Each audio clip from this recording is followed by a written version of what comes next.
What up? Welcome back, Weenie. Man, why does it sound like it ain't as loud as it should be? How that sound? That ain't doing it, bro. That shit is not. Welcome back, Weenie. Damn. I don't know why it sound like that, bro. You know, back out for a minute though. We back.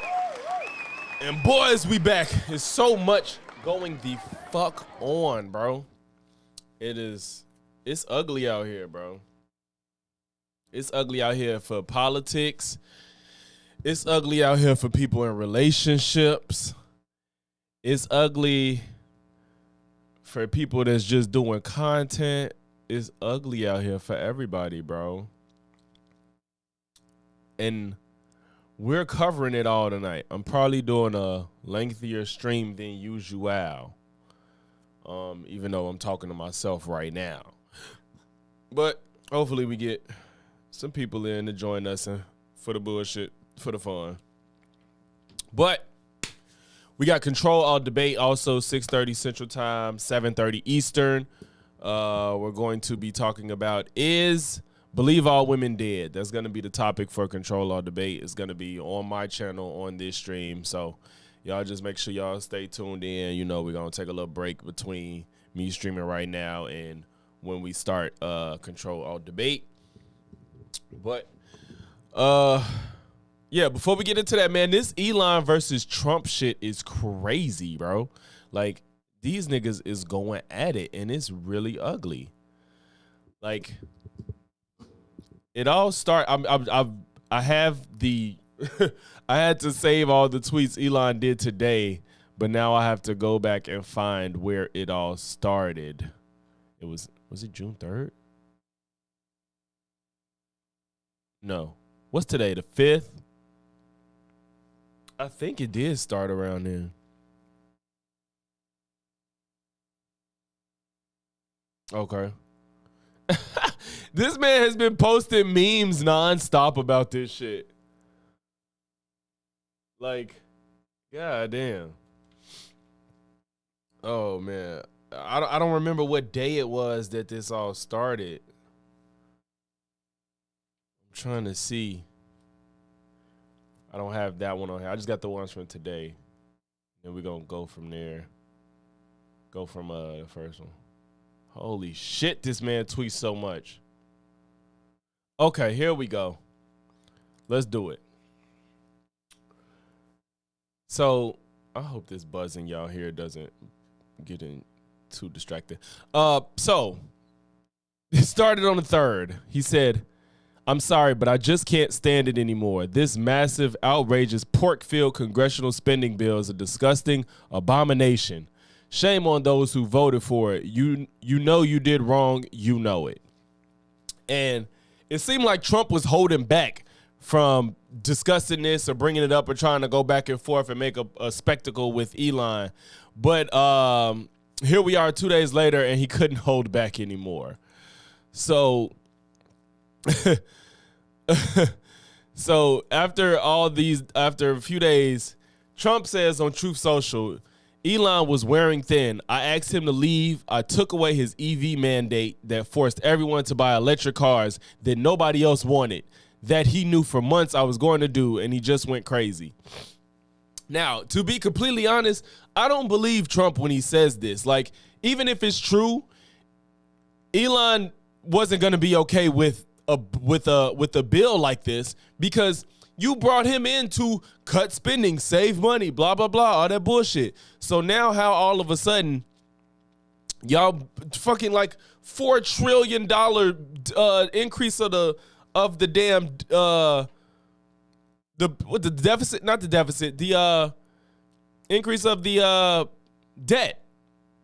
So why on earth would it be unreasonable to think that Elon actually doesn't agree with y'all doing that if that's what he supposedly came in to do? Now, I heard Charlemagne make a good guess where he said this could be either Elon is pumping his chest because he paid for this election, or B, he's just fronting his move to get back in good graces with the public because Tesla is going to shit. which is reasonable. I do think it's reasonable that Elon is trying to gain back favor because Tesla is going to shit. But at the same time, this bill is ridiculous. And a lot of Republicans, House and Senate Republicans, have been speaking out against it. Now, between Elon's first tweet and Trump's, he's been posting memes, and he's been like obsessively tweeting things as usual. We know he does it all the time. So I don't know which came first, but the man definitely said, time to drop the really big bomb. The real Donald Trump is in the Epstein files. That is the real reason they have not been made public. Have a nice day, Donald John Trump. The reason this is funny to me is because I think that Trump actually is in the Epstein files. But even if he is, I don't think the Epstein files are as sexy as everybody wants them to be. That's the thing. I think everybody really is like thinking that these Epstein files is like, man, I can't believe, the Epstein files and blah, blah, blah. And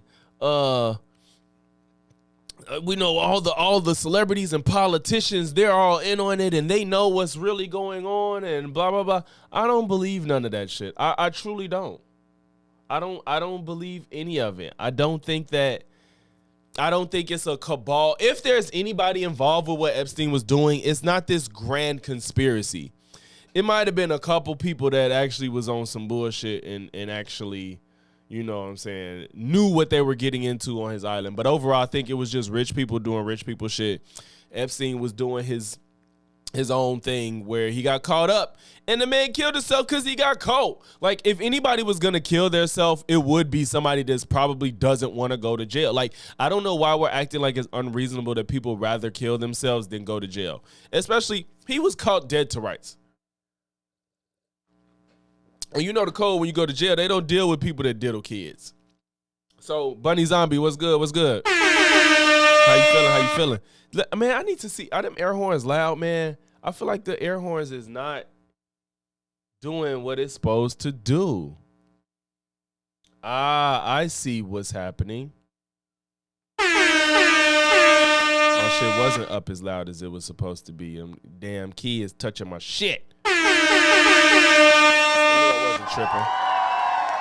My shit was loud as that. Elon Musk could be the greatest weapon against Trump. Yes and no, because if MAGA go against him, I don't know, he might be ousted and nobody give a fuck. The loyalty to Trump is real, but at the same time, Elon is actually right. This bill is ridiculous, and he can't garner enough people to speak out because this bill is just stupid. But like I said, there's a lot of Republicans that's going against him too. Yeah, I think that it's very reasonable that Epstein killed himself because he did not want to go to prison. This grand conspiracy is crazy. And even if Trump is on that flight log more than Epstein himself, that doesn't necessarily mean he engaged in any like illegal activity or whatnot. It just means they was friends and he was there all the time. But the public and Trump's base has riled themselves up so much that they're just gonna believe if your name is on that list, you diddle kids and you was doing some nefarious shit no matter what.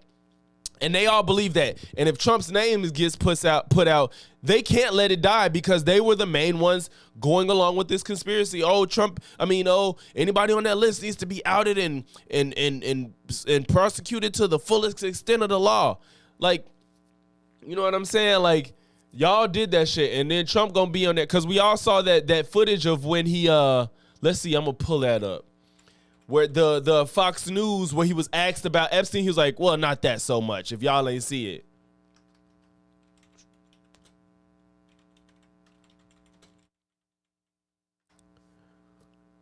Where that shit at? I hope I can find it.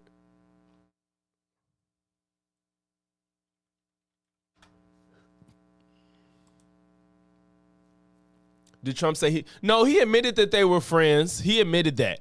But when they asked him about him putting out the Epstein file, he was like, well, maybe not that so much. He was like, I'll put out so-and-so. Fuck, man. I need to. Trump asked about Epstein files. Oh, maybe if you were president, would you declassify? You can answer yes or no to these. Yeah. Would you declassify the 9/11 files? Yeah. Would you declassify JFK files? Yeah. Would you? I did a lot of it. Would you declassify the Epstein files? Yeah, I would. All right. I guess I would.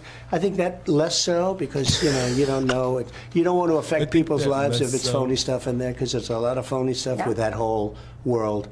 But I think I would, or at least Do you think that would restore trust? Help restore trust? I don't know about Epstein so much as I do the others. 9/11, yeah, JFK. It's like, why on earth would you hedge like that? Why would you 9/11? Yeah, MLK, yeah, JFK, yeah, Epstein, yeah. But I don't know about Epstein so much. We might ruin a lot of people's lives. It's a lot of people. You don't want to get them mixed up with all that stuff. That's kind of. We don't want to touch that. Like, come the fuck on. He's involved in it, even though he might not. I don't even think that Trump necessarily did something wrong. I don't think that everybody that's on the list necessarily did something wrong. But clearly, he's involved. They don't want to release it because his name is in it. There's no other reason. But they've done this to themselves. Nobody can just accept that Epstein might have just killed himself. Like, to me, it's not that crazy to believe that he killed himself. I don't think that every person involved did something wrong. There are Epstein files, the JK files, and then there's the UFO files. He is having second thought. Yeah, so like they did this to themselves. Now they can't tell the truth, and if the truth ever does come to light, there's gonna be another scandal, just like, they tried to hide the Biden aging crisis and all that shit. Like, y'all are fucking stupid. It's y'all fault. It's y'all fault. So Elon responded again to Trump's another post on Truth Social, where Trump said the easiest way to save money in our budget, billions and billions of dollars, is to terminate Elon's governmental subsidies and contracts. I was always surprised that Biden didn't do it. And Elon's response was, in light of the president's statement about cancellation of my government contract, SpaceX will begin decommissioning its Dragon spacecraft immediately, which is something I think that was going to be given to the government. And Trump blew that up. So now I guess Elon is going to start pulling back on his contracts with the government, I guess. And this is kind of crazy because I guess, like Trump said, at some point this conversation was had, but maybe Elon was like, don't do it. This is stupid. This isn't a good idea. And Trump still did it anyway. I'm guessing that might be what happened. Because otherwise, hold on. I knew something was off.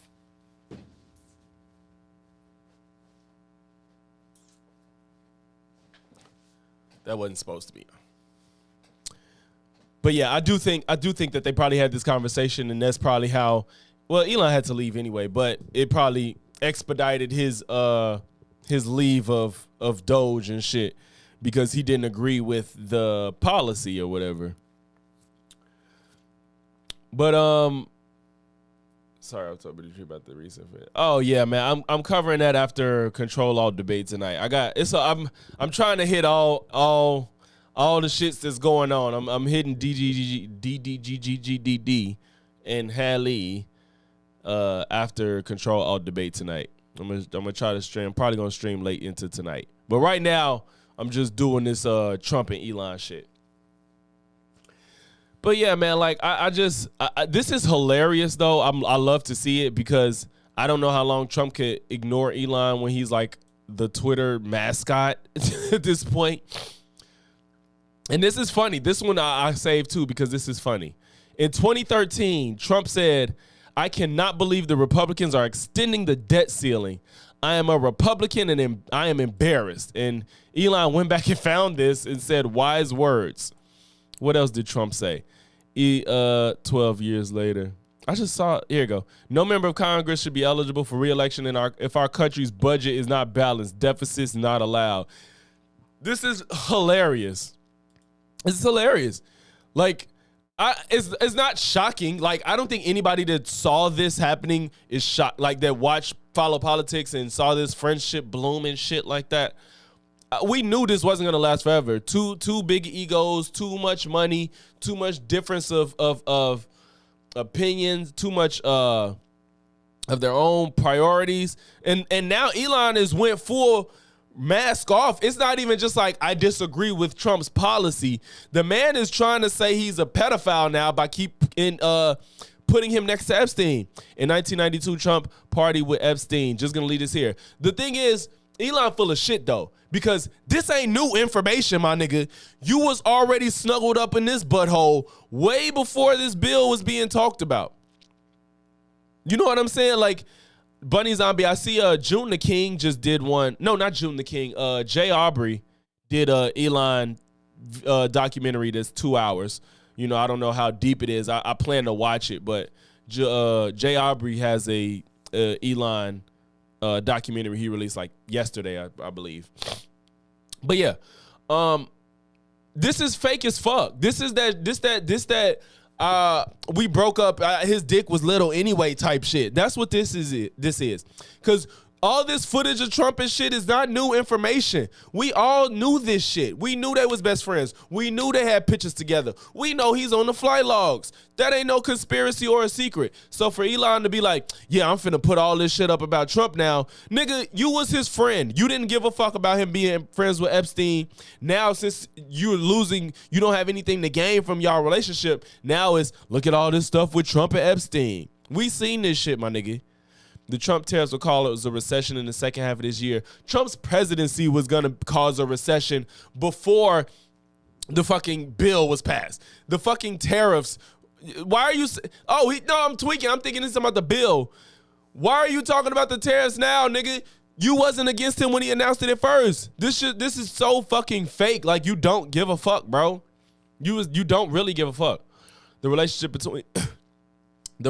between Trump and Epstein is well established. Trump flew on Epstein's plane at least 7 times, though it's not clear he ever went to the island. Here's what Trump said about Epstein in 2002 New York Magazine profile. Epstein likes to tell people that he's a loner, a man who's never touched alcohol or drugs, and one whose nightlife is far from energetic. And yet, if you talk to Donald Trump, a different Epstein emerges. I've known Jeff for 15 years. Terrific guy. Trump booms from a speaker phone. He's a lot of fun to be with. It is even said that he likes beautiful women as much as I do, and many of them are on the younger side, no doubt about it. Jeffrey enjoys his social life. That sounds like some shit Trump would say. He always adding extra words to something that don't even have to be added. What the fuck you got to tell us they got to be on the younger side for? Or he likes them on the younger side. President versus Elon. Who wins? My money is on Elon. Okay, that's the same shit. But he's been incessantly tweeting about it. The world's greatest fiction writers couldn't have conceived of a timeline like this. No, this bullshit. And we saw this coming. This shit is not a surprise to anybody that's been following this. President Trump, okay. So since he got that, let's the video. And your big, beautiful bill. What's your reaction? Elon Musk and your big, beautiful bill. What's your reaction to that? Do you think it in any way hurts passage in the Senate, which, of course, what is you're seeking? Well, look, you know, I've always liked Elon, and it's always very surprised. You saw the words he had for me, the words of, and he hasn't said anything about me that's bad. I'd rather have him criticize me than the bill, because the bill is incredible. You was a lame anyway. It's the biggest cut in the history of our was country. all in that We've ass. never cut. It's about 1.6 trillion in cuts. It's the biggest tax cut. You would say, people's taxes will go way down, but it's the biggest tax cut in history. It's we are doing things in that bill that are unbelievable. And when you look at what we're doing for small businesses, for people, for middle-income people, all of the things that we're doing, nobody's ever seen anything like it. And, you know, Elon's upset because we took the EV mandate, and, you know, which was a lot of money for electric vehicles. And, you know, they're having a hard time, the electric vehicles. And they want us to pay billions of dollars in subsidy. And, you know, Elon knew this from the beginning. He knew it for a long time ago. That's been in there. That's been, I would say, JD, that hasn't changed. That's been right from the beginning, Mr. Secretary. That hasn't changed at all, right from the beginning. but I know that it disturbed him. He wanted, and rightfully, you know, he recommended somebody from that he, I guess, knew very well. I'm sure he respected him, but to run NASA, and I didn't think it was appropriate. And he happened to be a Democrat, like totally Democrat. And I say, you know, Like, look, totally. we won. We get certain privileges, and one of the privileges, we don't have to appoint a Democrat. NASA is very important. We have great people. General Kane is going to be picking somebody with our. We'll be checking him out and seeing, but he wanted that person, a certain person, and we said no. And you know, I can understand why he's upset. Remember, he was here for a long time. You saw a man who was very happy when he stood behind the Oval Desk. And even with the black eye, I said, "Do you want a little makeup? We'll get you a little makeup." But he said, "No." That was a jab. So, which is interesting and very nice. He Yeah, wants to JD be is who he scary, is, too. so you Little can do make people that know. statement too, I guess. Look, Elon and I had a great relationship. I don't know if we're well anymore. I was surprised because you were here. Everybody in this room practically was here as we had a wonderful send-off. He said wonderful things about me. You couldn't have nicer. Said the best things. He's worn the hat. Trump was right about everything. And I am right about the great... All he doing is bragging on himself. Like, it never fails that he has to find a way to brag on himself every moment he gets. Like, this is about your relationship with, like, why Elon is talking about this damn bill, and you talking about, yeah, he wore the Trump hat. You know, we was good friends. I let him stand behind the Oval Office desk. He, you know, even with a black eye, offered him makeup. You know, he said Trump was right about everything. What the fuck, bro? Big, beautiful bill. We call it a great, big, beautiful bill because that's what it is. Calling a bill that is just like further proof of how little, how small his vocabulary is. Big, beautiful. He always used these same fucking words for everything. And again, biggest tax cuts in history, biggest economic development moves. Biggest debt limit increase ever. Where we've never done anything like Debt it. ceiling. Business is spurred. And I don't know if you've seen the numbers, but the numbers came out. Even the CBO, which is run by Democrats, said that we're going to be doing, you know, I'd like you to discuss it, the 2.8 trillion, that CBO. This is a group of people that are Democrats. They're very hostile to us. They just came out with phenomenal numbers, what it does. You want to mention that, Scott? Yes, sir. So what we've seen is we keep hearing from the CBO that there's going to be a large deficit from the bill, which we disagree with, but using the CBO scoring, they came out and scored the tariff revenue. We think it'll be the minimum of $2.8 trillion over the 10-year window, which actually puts the bill in surplus if you include the tariff revenue, which they won't do. It gives you a tremendous surplus, but we're not allowed to use that. For some reason, they say scoring. Nobody knows what scoring means. Maybe a couple of people, but nobody. Somebody sits in the background. They say, well, we're not going to allow that. They're not allowing other things that we have that are taking my tremendously ball profitable home. for our country. But if you saw the other day, CNBC, they came out with numbers, and the people on the show, very good people, I've watched them for a long time, they couldn't believe the numbers, how good they are. The numbers were incredible, and that was personal income and also very low inflation. We have very low inflation. We're down to 2% now, and maybe even lower than that. And when I took it over, it was a mess. Remember, we had the worst inflation probably in the history of our country. They say 48 years. And right, Mark. That's what kills me. That's why I said, I'm like, all this is fake. All this is fucking fake because you knew none of this shit is new. And now, since you don't have anything to gain from your relationship, you did something you don't like you said, I'm taking my ball back home, even though you ain't been shit since we've been friends. And now that you don't agree, now you trying to make him look like a bad guy. You knew this shit. None of this is new. But let's say I think it's worse than that. So we had the worst inflation in the history of our country under the Biden administration. And now we're talking about Biden again. Holy shit. You just can't talk about your fuck-ups. You just have to bring up Biden. Ain't that a bitch? A beautiful number, 2%. You'd actually like to keep it there. Better than 0 is 2%. It's going down maybe to 1, and 1% is like perfect. That's perfect. You don't want to have 0 for certain reasons that nobody is very interested to listen to. but we have almost perfect inflation. Grocery prices are down. Bro, like, I can't stand this fucker. Bro, like, how do you get the transcript? Like, I forgot how to do this shit. Like, y'all, like,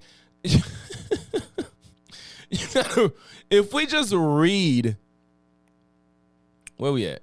Can I just go to where we're at? Like, if you read how he talks, it's fucking stupid. He's so stupid. Where we at? Okay. So we had the worst inflation in the history of our country under the Biden administration. Now we're down to a beautiful number, 2%. You actually like to keep it there. Better than zero is 2%. It's going down maybe to 1 and 1. It's going down maybe to 1 and 1% is like perfect. That's perfect. You don't want to have zero for certain reasons that nobody is very interested to listen to, but we have almost perfect inflation. Grocery prices are down. Everything. Remember eggs? We weren't going to buy another egg for the next 20 years. They were so expensive, right? Remember you guys all hit me about eggs? Eggs have come down 400%. Everybody has eggs now. They have eggs for breakfast again. But if you look at gasoline, very important. I think always the most important because it's the energy is the biggest factor. That's what happened. He screwed up our energy policy and everything went up because energy went up. Like, he sounds fucking stupid. That is not regular English. And people are like, it sounds so corny, but like when at the, I think it was at his when he gave that speech to Congress and the lady had the sign that said, "This is not normal." It's like, how are people just content with this type of behavior from our president? He doesn't even talk like he's a fucking adult, bro. And then he went all the way. He said about he ruined everything, and it's like, bro, you done left the topic of Joe Biden 2 minutes ago. Holy shit. Oh, God. Perfect, beautiful, wonderful, amazing. Yes, all that shit. Like, all them words the words you try to say when you're like in first grade and you like really learn, you getting your reading chops together and you know them words and you try to say them as much as you can. Holy shit. Everything. Remember eggs. We weren't going to buy another egg for the next 20 years. We weren't going to buy it either. Right, remember? You guys all hit me about eggs. Eggs have come down 400%. Hey, Rand, I just realized, Rando, what's up, bro? Appreciate you for sliding. Eggs for breakfast again. But if you look at gasoline, very important. I think always the most important because it's the energy is the biggest factor. That's what happened. He screwed up our energy policy, and everything went up because energy went up. But now energy is way down, and they have states where you're at $1.98 a gallon for gasoline. No, and that's still a fucking lie. He's still saying it. Nobody gives a fuck how much this man lies. He's still saying this shit. It's like the one movie coming to life, I swear. I can't remember the name, but everyone was dumb in the present. Oh, Idiocracy? I actually still, I had some friends tell me about that. They was like, everybody was saying like, this timeline is Idiocracy. And I never seen it. But I managed to find it, and I have it saved to watch. Bunny, I think I don't know if it's Paramount or Amazon. It was on for free, but yeah, everybody was saying watch Idiocracy because this is it, and I still have to watch it because I never saw it. The costs have come way down, and one of the things I ran on was that I ran on the border. We have the best border in the history of our country, 99.99%. It was last week, 3 people came in. What the fuck was that? He couldn't make that sentence make sense.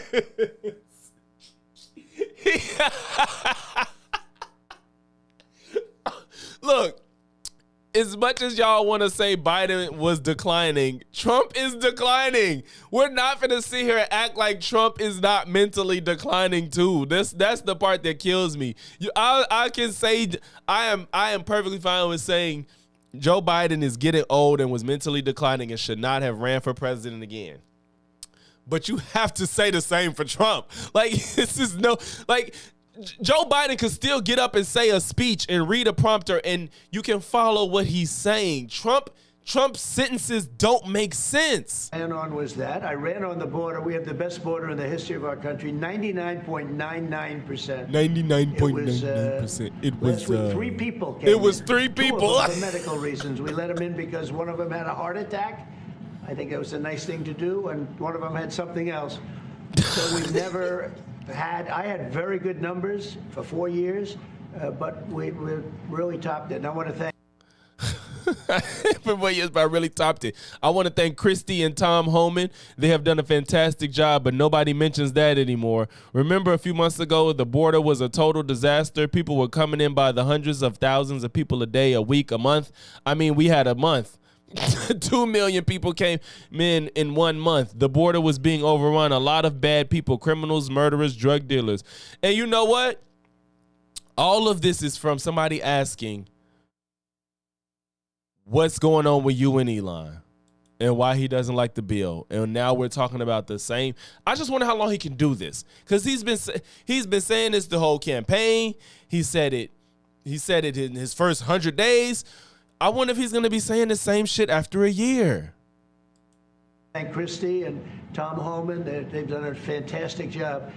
But nobody mentions that anymore. Remember, a few months ago, the border was a total disaster. People were coming in by the hundreds of thousands of people a day, a week, a month. I mean, we had a month, 2 million people came in 1 month. The border was being overrun, and a lot of bad people, criminals, murderers, drug dealers. We had some of the worst people in the world coming in from all over the world. It's totally closed. And you know what? People are coming into our country, but they're coming in legally. So we've done a great job. Elon knew that.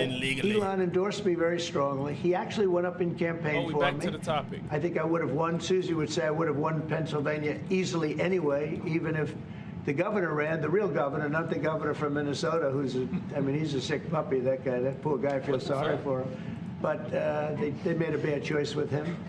But if you pick Shapiro or anybody else, I spoke to him recently about his house being set on fire, which was terrible.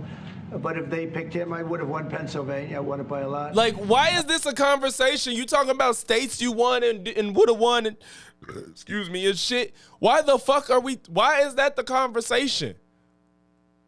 You won. Stop. When nobody gives a fuck how or what would have happened. And you won, bro. Why are you still talking about it? But I'm very disappointed because Elon knew the inner workings of this bill better than almost anybody sitting here. And he probably thought you wouldn't actually try to get it pushed through, or you would sign it because it's fucking stupid. Better than you people. He knew everything about it. He had no problem with it. All of a sudden he had a problem, and he only developed the problem when he found out that we're going to have to cut the EV mandate, because that's billions and billions of dollars.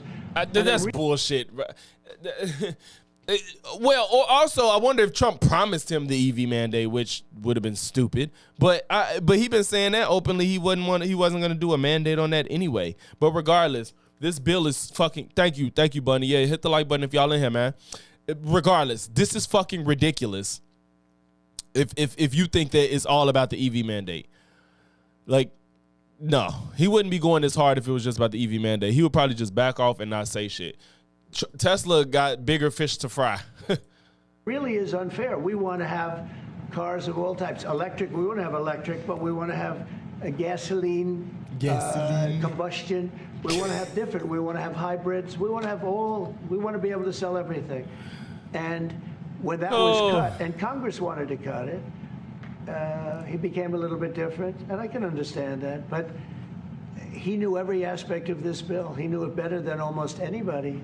And he never had a problem until right after he left. And if you saw the statements he made about me, which I'm sure you can get very easily, it's very fresh on tape, he said the most beautiful things about me. And he hasn't said bad about me personally, but I'm sure that'll be next. But I'm disappointed in Elon. I've helped Elon a lot. Can you explain to me the left wing? Oh, man. So with that, let's get a closer look into the characters in his cabinet. Thank the gentleman. I recognize Linda McMahon, Secretary of what'd she say? The Secretary of Department of Education. Let's see how much she knows about the position she's in and how she feels about it. Because, boy, Gentlelady from Connecticut, Ms. Hayes. Thank you, Mr. Chairman, and Secretary, welcome to our committee. It's interesting, I took a lot of notes. I had prepared questions, but I think I'm going Remember, y'all, we have to get rid of DEI. People should, DEI, their version, what DEI means to them is you don't get the job if you're not qualified. a very different direction. We've heard other colleagues talk about the NAEP scores, and I heard you say that the president was angered and embarrassed by these, and I think we all should be. But when you disaggregate those scores, they clearly show that low-income students score significantly lower than their white and higher-income peers, and that is mostly in part to ongoing disparities in educational access and quality, which makes much of what I'm hearing today that much more relevant. You mentioned Connecticut. We both come from the state of Connecticut. Connecticut relies on property taxes to fund education, and we have one of the largest income gaps in the nation, which means by design or default. DEI is destroying the country, but let's get all the white people that's unqualified into the job, and we'll be much better off. Low-income students face multiple challenges, including limited access to resources. That's what's so funny, like random, like the people that's like DEI, DEI, DEI. How do y'all feel about Linda McMahon? How do y'all feel about RFK? How do y'all feel about Hegseth? Like, come on. And opportunities outside of schools, which is why I don't understand many of the decisions made in this budget. One of my colleagues asked about collecting data on family composition and background. The Department of Education Office of Civil Rights is mandated by law to do that. I was pleased to hear you say that states do not, the Department of Education does not control curriculum, instructional materials, the teachers that are hired, which makes your words contradictory because every argument you have is to put local control back into the states. But states already have local control, as anyone who has any knowledge. Yeah, that's what's so weird. Like, dismantle the Department of Education, dismantle the Department of Education. The states could do it. The states already control their education. Like, I don't get this logic. They're like, we don't put it back to the states. All y'all doing is making it a bigger burden to the states. They gave us you help with some money. It's not like the public schools are fully funded by the federal government. Fucking funded by taxes. So that's already one thing. Now you're going to take away the little bit that they do help with to say put it back on the states, and then it be the red states that's already fucked. This shit is fucking stupid. Or background of education would already know. The role of the Department of Education would be the civil rights enforcement of those local controls, which again, the irony of this budget zeroing out American history and civic education programs when you couldn't even answer a question about Ruby Bridges or the election of President Biden, which are as basic. Ah, fuck, I thought that was this video. Well, we're going to get to that one too. As it gets. So I really, really don't understand it. But you are making the argument for me because when you respond to questions from my colleagues by saying that sounds like an issue for state legislatures. It's just so strange. They're like, education is fucked right now. So what we need to do is get rid of the bare minimum standard that we want all kids to try to have across the entire country. Let's get rid of it. And all the states just fend for yourselves and figure it out. And then education will be better. Just like the defund the police bullshit, the shit that don't work, just honestly, most times the shit needs more funding, more money. What happens with businesses that are doing bad and they get more money? It gets better, motherfucker. Like the shit and it's not like this shit don't matter. Education is the starting place for people to have a productive society. And why wouldn't the first thing you would think is we need more money into education so people don't get left behind, so we have less homelessness, so we have less lower income, so we have less poverty, all this shit. And y'all say, let's strip away everything we've been doing because it has problems. What if you ever approached something with a problem and just got rid of it? When your roof is leaking, you don't take the roof off and then go figure out what's next. You fucking patch it. And then if something wrong somewhere else, you fix that. You don't just strip the shit away and then figure it out afterwards. Because now your everything is fucked once you strip off the entire roof of your fucking leaky ceiling. Like taking away money just doesn't make any sense. Oh, my tire went flat.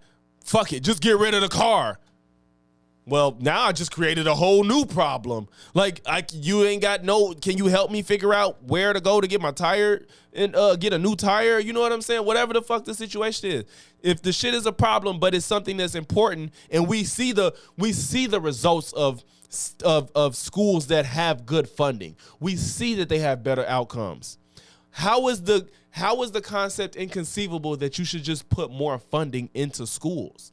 It pays off in the long run, just like you claim these tariffs going to do, right? The tariffs, 15 years, we'll be the richest we've ever been. Well, what do you think will happen if you put some money into schools? What do you think will happen? What do you think will happen? Wouldn't that same concept apply in this situation? That is why the Office of Civil Rights is necessary, because state legislatures made the decision that Ruby Bridges did not have the right to a free and appropriate high-quality public education. So you, Madam Secretary, are actually making the argument for the role of the department, not to dictate local curriculum instruction or instructional materials, but to make sure that those things are carried out by the department. I mean, that states follow the law, that they are doing those things. So 49 million children in this country receive public education services. About 3 million children are in charter schools. There are not enough charter school slots. So my questions are mainly focused on what about those other 46 million children? So it's mind-blowing. I hear you talk about safety, keeping students safe on school campuses, but not a word about the 390,000 students who have been affected by gun violence. I was in the classroom on the day Sandy Hook happened, and the federal government came in with almost $2 million to rebuild that community and provide programs for the surrounding communities. In your opening, I heard you mention student athletes and LGBTQ students twice, not one word. And even when my colleague asked you if you thought it was a public health crisis, you can't answer questions that affect the majority of students. So I'm not really sure. I mean, I am an educator by nature. I try to be supportive of what the Department of Education does because I need for you to succeed, for my students to succeed. But when you come in and say your final mission is to eliminate the department, it says to me that the 46 million children that are not receiving services do not matter. I've ran out most of my time, but this bill defunds literacy programs, eliminates 21st Century Community Learning Center, eliminates preschool grants for children with disabilities, eliminates reduces funding for career and technical education, like all of these things. I'm going to ask you two really quick questions. Do you think that Holocaust education in our schools is a DEI program? There's no card for that. That's just yes or no. I can look at whatever card I Holocaust choose. education, Thank is you it a very DEI? much. You can have a press conference to say whatever you want. I just need a quick answer to Your this. soliloquy Is been very Holocaust, informative. because this is my time, is Holocaust education a DEI program? No.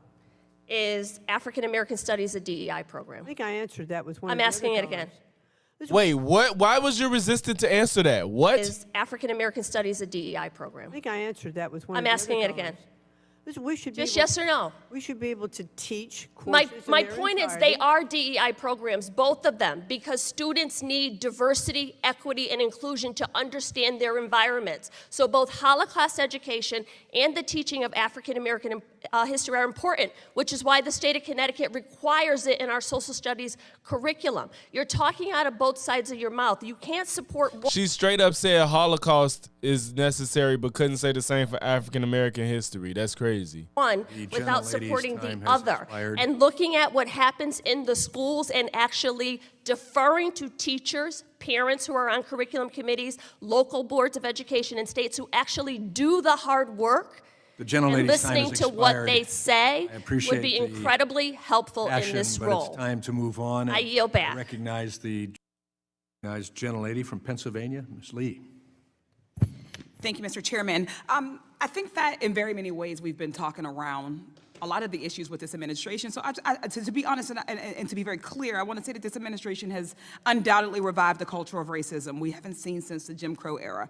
They've made it clear that open attacks on Black and brown and other marginalized communities is not just tolerated, but it's encouraged. So when they call for removing of equity and inclusion and diversity and accessibility from schools in favor of quote unquote traditional American values, it's indistinguishable from post-Civil War South advocating to rewrite history with the lost cause narrative to censor truths about slavery, or as they disappear students who write dissenting op-eds. It's reminiscent of the suppression of abolitionist newspapers. And this department's financial aid policies harken back to a time when higher education was reserved for affluent, well-connected, and predominantly white students. So I have some questions, about why this department is taking its leads from Jim Crow.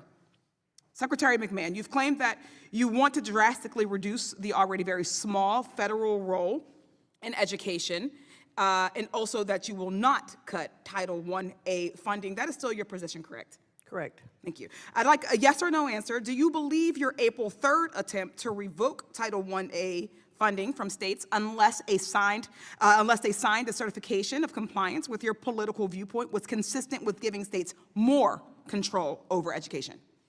There's been no reduction in funding for Title I-A. As of now. There has not been yet. But again, will it be? It is not going forward in the budget. Okay. So you believe that okay. Yes or no, is Title I-A funding actually secure for every school district and state that currently receives it? Or is your goal to make Title I-A conditional on states refusing to provide students of color, LGBTQA students, students with disabilities, or other marginalized students opportunities to participate in diverse, inclusive, equitable, and accessible learning environments? No, that's what I answered. 1A funding is intact. Okay. So let's talk about so-called illegal DEI, as you all have called it, a phrase you've continually bring up that I'm still unclear on, especially after 3 federal judges have preliminarily ruled that your illegal DEI guidance is likely unconstitutional and unenforceable, illegal, as it were. Secretary McMahon, during your confirmation hearing, you were asked by Senator Chris Murphy if an African-American history class violated the administration's position on diversity, equity, and inclusion. You said you'd like to look into it. You've been on the job for a few months now. Have you been able to look into it? I do not think that African studies or Middle East studies or Chinese studies are part of DEI if they are taught as part of the total history package. So that if you're giving the facts on both sides, of course they're not DEI. The facts on both sides? What the fuck are you talking about, bro? DEI if they are taught as part of the total history package. So that if you're giving the facts on both sides, of course they're not DEI. I don't know what both sides of African-American history would be. Well, if African-American history is part of Certainly, but what we recognize throughout throughout education is that a course is only 1 year or 1 semester. It would be impossible to teach African history and say European history at the same time. Do you not agree that it makes sense that there would be separate courses for these courses of study? It has happened throughout history. We're able to do it not just in history courses. We're able to do it with different types of literature courses or different types of music courses. One wouldn't learn about Baroque music and necessarily have to also learn about African drumming at the same time, right? We can separate those courses. Yes, we can. And I think just as we teach U.S. history as a separate course. Certainly. So you do not agree. So you do agree that African American cultures and African history should not be eliminated from courses, particularly AP African history. Well, I think that African history can certainly be taught and not be considered a DEI course. Oh, thank you. I have a few other examples that I would like to I didn't know she said that. I'm glad she said that. Yes or no. If this is a legal DEI, an example, would you say that it would be an illegal DEI for a lesson plan on the Tulsa Race Massacre? I'd have to get back to you on that. Do you know what the Tulsa Race Massacre is? I'd like to look into it more and get back to you on it. Okay.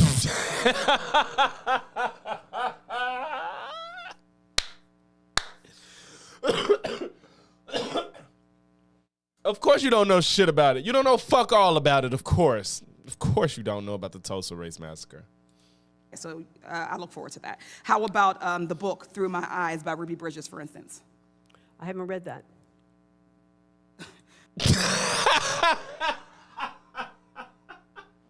She couldn't even hold back the laugh. It's just, if you weren't the Secretary of Education, it might be more excusable. But in this case, it's not for y'all to be coming in with a hatchet trying to cut everything away. And you can't, the Secretary of Education saying that she don't know shit about Ruby Bridges, bro. Eyes by Ruby Bridges, for instance. I haven't read that. I haven't read that. Of course you didn't fucking read it. Have you learned about Ruby Bridges? If you have specific examples you'd like That to was a cite, specific I example. will- What's more specific than Ruby Bridges? I'll be very happy. It was for an you- incredibly for specific you example. to submit I named those a in your specific book. questions, and I will look into it and get back to you on them. Thank I you. look How forward about to a answering them school directly. having a voluntary celebration for Pride Month? Voluntary. I think that. Voluntary. Wait, is that? Did she Pride repeat the word voluntary? Well, I think that. Voluntary. Exactly. Because she wants to try to frame it as if schools are going to be mandated to do it. But she's saying if a school wants to do it, are y'all trying to take that away from them? And the school should have the ability to do that if they fucking want to. Well, let's make sure that in our schools. This is yes or no? We're looking. No, it's not. Okay. How about social studies standards that teach that President Biden won the 2020 election? That's a very simple question because that's history. That's a fact. And I think our studies should all be taught accurately. Yes or no? why do none of these fucks can ever just admit that Joe Biden won in 2020? No, but I don't think anybody in his cabinet has yet to just say Joe Biden won the election in 2020. None of these fuckheads can do it. Now, please, if I'm wrong, please show me somebody from his cabinet fully admit instead of trying to find a way to talk around it. I think that history should be taught accurately. Bitch, she said should we teach that Joe Biden won the election in 2020? I think our studies should No. be taught The accurately. question was, do you believe that social studies standards that teach that President Biden won the 2020 election is an illegal DEI? Yes or no? I think I have said we should teach accurately. We should. No, be you have on not all answered sides. the question. Well, I I'm don't answering the understand question. why you're incapable I'm of just answering. not giving you the answer you want. but No, I I am want answering the answer, questions. whatever your answer is. I just gave you the answer. No, the answer is yes or no. No, the answer is I think The our answer is courses yes or should be no. taught Gentleladies, Thank you so time much. is- I yield back. Oh, Thank the gentleman. Yo, these people are trash. Like, they are fucking trash, bro. This is the trashiest of trash. I just can't. I can't. Like, it makes no sense to be this, like, loyal to a person. Like, because think about it. Even if they say he won, what's Trump going to do? Fire them the next day? What precedent would that set? Was like, damn, if I say that Biden won in 2020, am I going to get fired next? Like, is that the move that's going to be? Is that going to be the standard? Is that going to be the norm? That's insane to me, bro. Like, this is sad. And this is Trump's cabinet. We got Elon turning on him. We had, I think that dude, didn't that dude he got switched in his position for the signal gate. You got Linda McMahon that don't know shit about education. That wasn't the only one. That was brilliant, right? That wasn't those two clips of Linda. There was more. She had got some math fucked up, but to be fair, I think she had to do it at the top of her head. To be fair, it was some big ass numbers they was asking her to do, which is a little bit unreasonable if we're gonna be honest. But nonetheless, she don't know shit about Ruby Bridges. It was another one was they said where was the U.S. ranked in, or some state ranked in math in a certain year, and she said somewhere low, and it was actually they were number one at the time. Like, if you don't know, just say that shit. You know, you got Kristi Noem, the fucking Secretary of Homeland Security or something. What the fuck is she? What the fuck is she? I forgot what she was. She don't know what the fuck habeas corpus is. Homeland Security Secretary Kristi Noem made headlines during her testimony to the Senate Homeland Security Committee Tuesday. Homeland Security. When she incorrectly answered what the fundamental U.S. right known as habeas corpus means. This is Trump's cabinet. So Secretary Noem, what is habeas corpus?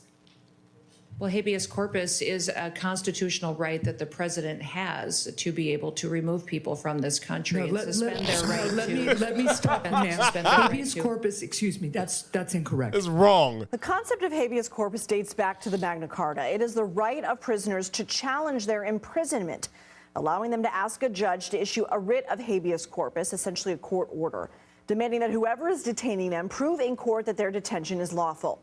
If a judge finds that is not the case, the prisoner must be freed. This right is explicitly granted in the first article of the Constitution, saying, quote, the privilege of the writ of habeas corpus shall not be suspended unless when in cases of rebellion or invasion, the public safety may require it. The Supreme Court has consistently upheld this right and says it extends to both citizens and non-citizens.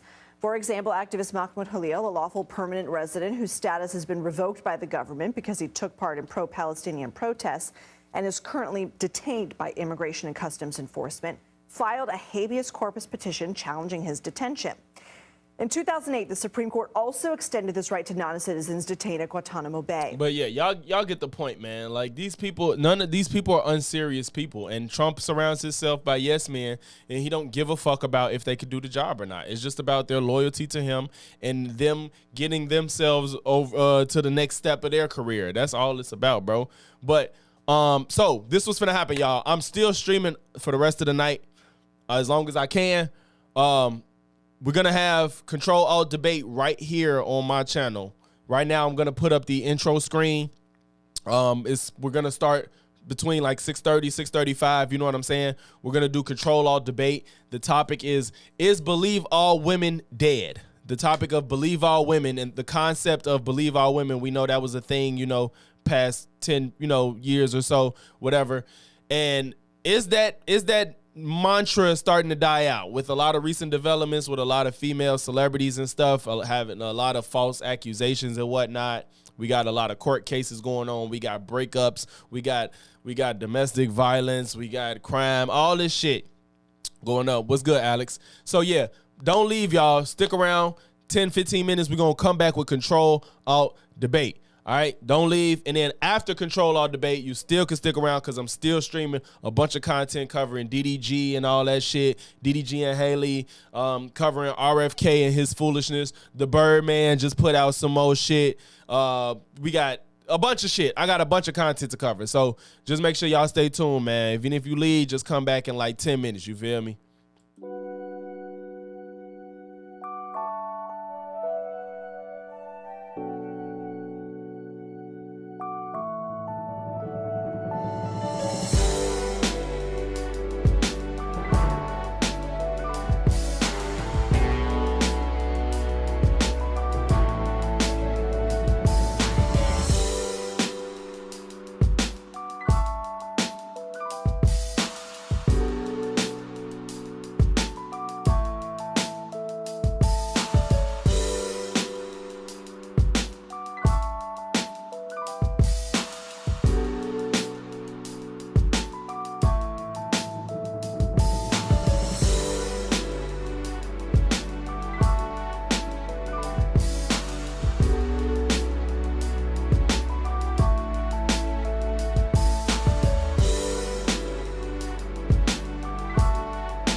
What up, y'all? What up? What up? What up? What up? We back. We back. We back. We back.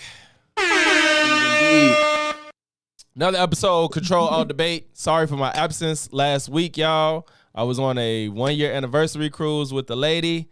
It was amazing. And we back to work, man. It was hard, but we here. I had to go straight back into work after that shit. Like, no break in between. I was blue. What cruise y'all went on? Carnival. We did Carnival.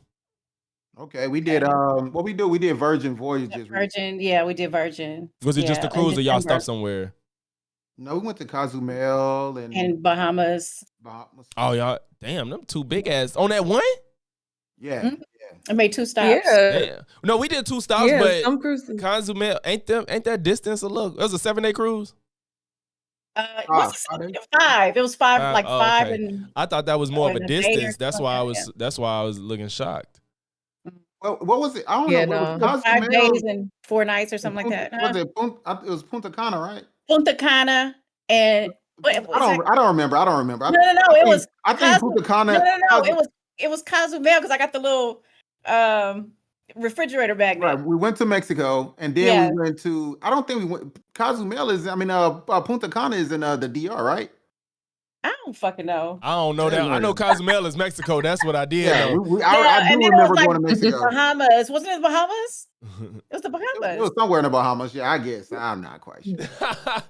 But anyway, so we had a good time. We were drunk. But go ahead. Yeah. Shit, man, no. Y'all say y'all was drunk. We were so blue because we snuck some liquor on, but we finished it in like the first 2 days, and we was blue. Crazy. Oh my God, we were struggling to get through the last 3 days. But nonetheless, y'all, so we back. Control Our Debate. Today's topic is Believe All Women Dead? Now, we're going to stretch this topic just a little bit because there's a lot going on that relate to it, and then there's some tangential topics that relate but not maybe directly. So as far as the topics we're going to cover, let me pull up my handy-dandy notepad. So we got new info on Meg Thee Stallion and Tory Lanez. We got Haley Bailey and DDG just leaving court after seeing about custody for Halo. We got Remy and Papoose going at it. We got Cardi B with her breakup and New Love. And yeah, am I missing one? Is it any I'm missing, y'all? Those are the main ones I think that are being talked about. Yeah, those the main, those the main ones. Joints. Those the main joints. Krishan Rock. Go ahead. I'm just so uninformed about that. But if we run through these, we'll hit that one. Okay. So That will make me so mad. Oh my God. Krishan make you mad? Yeah. I'm yes, yeah. absolutely. You know what's going on. It'll piss you off. But go ahead. Yeah, I'm so. It'll make you want them to start a new law where they start locking these heifers up. I swear. Okay, so first my first question to open up the floor. Where do we, if anybody, whoever wants to go first, where do we stand as far as the new info on Meg Thee Stallion? And so to kind of guide y'all answer, where were you at the end of the trial, and where are you today with that situation? All right, real quick before we do that, can you put a poll up in the chat as well for one of these for the main topic? I got so you. We can. What you want to do? I guess do anybody believe? Should we believe all women? Should let's we do that. believe all women? Yeah. Should we believe all women? Yeah. Make sure since that's the main topic, I want to kind of see how that lands by the end of this thing. See if they're agreeing with us, disagreeing. Yeah. Where y'all landing at on that? Yeah. Yeah, that's why I want to see what they. But if y'all want me to jump in first, I will. Go ahead, baby. Like you want to. I mean, I don't mind. And for everybody that don't know me, it's your boy Vibe. I'm back in the building with the home team Control Alt Debate Squad.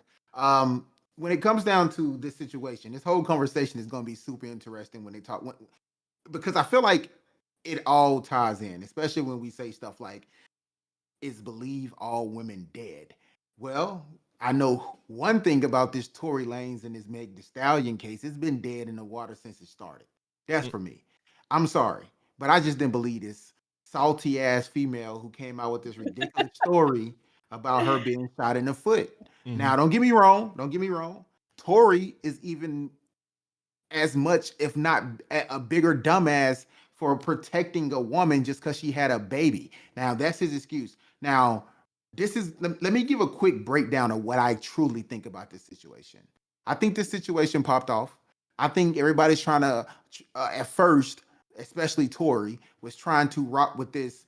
Um, I don't snitch, no snitch code, the street code, and let me take it to trial type shit, thinking he gonna get off, like he's some type of, you know what I'm saying, big deal that he could never get convicted of this situation. And once it actually happened that he got convicted, he was like, "Oh shit, I really got to spend 10 years in jail?" Like, I cuz you got to realize who was the biggest gainer of clout during this time? Tory was. Tory had just recently got off a record deal. He had all the opportunity to make as much money as he wanted to make when he sold his album on the big chain or the big Bitcoin. He made so much money, he broke the industry as he claimed. And then after that, what did he do? He made more music referencing this Meg situation, right? So he had every instance to come out and say, "Hey, I didn't do this, y'all." But no, he rode that wave into the point where he actually got convicted. Now he's in jail talking about he don't deserve to be in here. And now he want to talk about who did what and what was what, now that he done almost lost his damn life. So for me, even though he's been in jail, he's still benefiting because Patterson was #1 album when it dropped, and he dropped that from jail, right? And I want to tie that in real quick to this. DDG is the person who helped Tory, right? Who helped Tory record his album, right? Which one? What happened? The Patterson, the one he just Oh. dropped. Yeah, the one he just dropped while he's in jail. Out of jail. Oh. Yeah, DDG helped him record this. Who is Haley Berry represented by? Rock Nation. Who is Tory's situation? Rock Nation. Now, Don't I'm say not going Rock Nation. Say the company who shall not be named.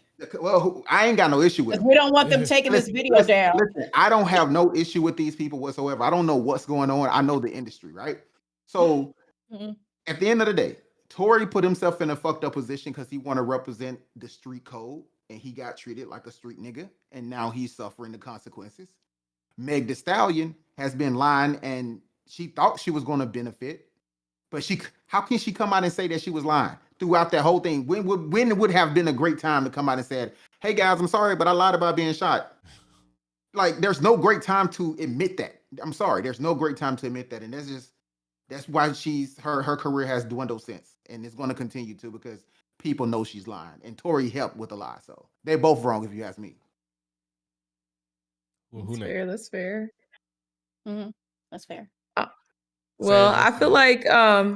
I feel like with this situation, I don't believe until I see evidence.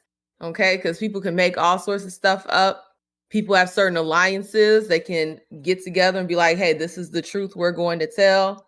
So I really only try to focus on the concrete evidence.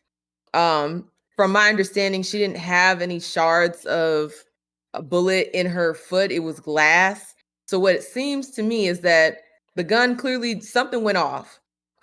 Maybe there was a struggle for it and it went off and it shattered the glass, and then she, it got into her foot. But either way, play stupid games, win stupid prizes. Okay. So Meg Thee Stallion, her career is kind of because of that whole situation, and also her endorsement of Kamala, that rubbed a lot of people the wrong way. But then, we look at Tory Lanez, and he's dealing with his situation because he shouldn't have had a gun in the first place. He already had a felony, I believe, and when you have a felony, you're not allowed to have firearms. Okay, so he was fucked up from the beginning. So you play stupid games, you win stupid prizes. I don't feel no type of ways about either person in this situation. So he's just gonna have to live with those consequences. Right on, right on. I totally agree. All right, all right. Well, I think we're all going to agree on this topic because for me, I think that the Believe All Women whole movement from the inception was very dangerous. It puts women in a position where they are to be believed above facts and evidence. And when you do that, you weaponize. You can weaponize a whole group of people against another group. And that's exactly what we're seeing now. We're seeing women being weaponized against men. Men don't have a voice, especially when it comes to children.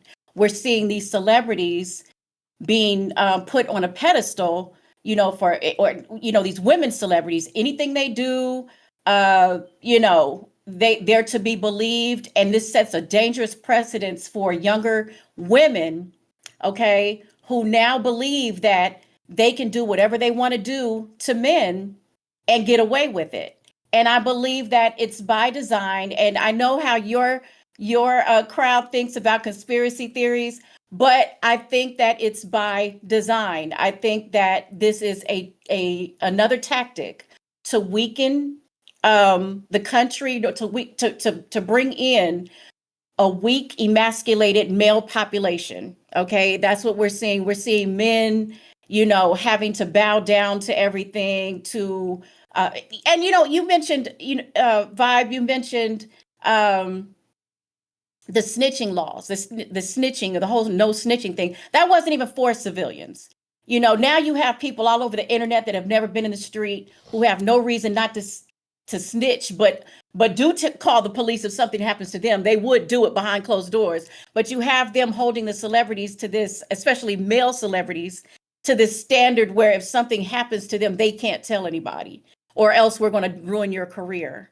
To me, this is a dangerous, dangerous thing. I think it does not serve women well at all, because when something actually does happen to a woman, they're not going to be believed. More than likely, even though there's this whole believe all women thing going on, and you see these celebrities getting away with stuff, it undermines women that have real incidents happen to them, right? So anyway, but the Meg Thee Stallion case, it was so shocking to me, but it wasn't, because it happened in California. California is a Democratic state. Anything goes. And to me, the politicians are so corrupt and always have been, up until this fire they just had. I don't believe that was an accident at all. But, I wasn't surprised. I was surprised, but I wasn't surprised. There was enough evidence for him to get off. There was enough to present reasonable doubt. The case was laid out for real without him actually having to say anything. I think Kelsey asking for immunity just told the story. I think everybody could figure out what was going on, because why would your best friend need immunity if she didn't do anything, or, she couldn't say anything incriminating. But other than that, I think that we're just in a very dangerous time for women with the emasculation of men, because that leaves us unprotected. That leaves a very soft, masculine, soft male population that doesn't speak up, that is unprotected themselves. And it creates a situation where men don't even want to deal with women, especially Black women, because that's the face of the Believe All Women movement. And this is all you see, aside from the Johnny Depp situation. And he got, he got his get back. But other than him, you see Black women as the face of Believe All Women. And it's usually something that you can't believe, that it does. Your common sense won't even let you believe half the shit they be saying, including Halle Bailey. We looking at that right now, and that's just crazy to me. Yeah, those text messages are wild. Boy, I got them bitches too. Shit, can we see them? I ain't even seen them. You ain't see them? I ain't seen them. I don't even know. They're right now. I might. They're bad. I might pull them up. Yeah. All right. Somebody have to tell me what the hell going on with the text messages. Oh my God! So it's who it is. We lived through it. We know it. If you see these messages, you know exactly. I know. No, you ain't got to say no more. Yeah, I showed you my phone and my son's phone, so you already know what's going on. You ain't even got to. You ain't even got to say no more. Go ahead, Logic. So back when this shit happened, I went through a lot of emotions when this shit happened, because I like both of them as artists. I like both of them. I like Tory a little bit more. So I was blue. I'm like, why the fuck is this type of stupid shit happening between two people that I like that just shouldn't even be happening? It just sounded stupid. And so when it first happened, I was like, okay, I think initially we heard she got shot, but then she said the glass thing. And I'm like, what the fuck?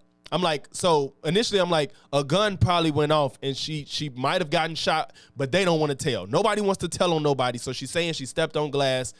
And then I'm like, all right, well, whatever happened, it was probably an accident. She didn't want to get nobody in jail. Boom, that's it.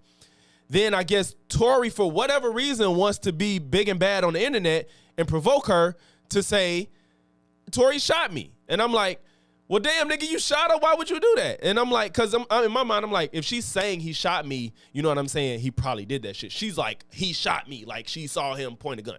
So I'm like, he probably did that shit. So I was like, fuck Tory.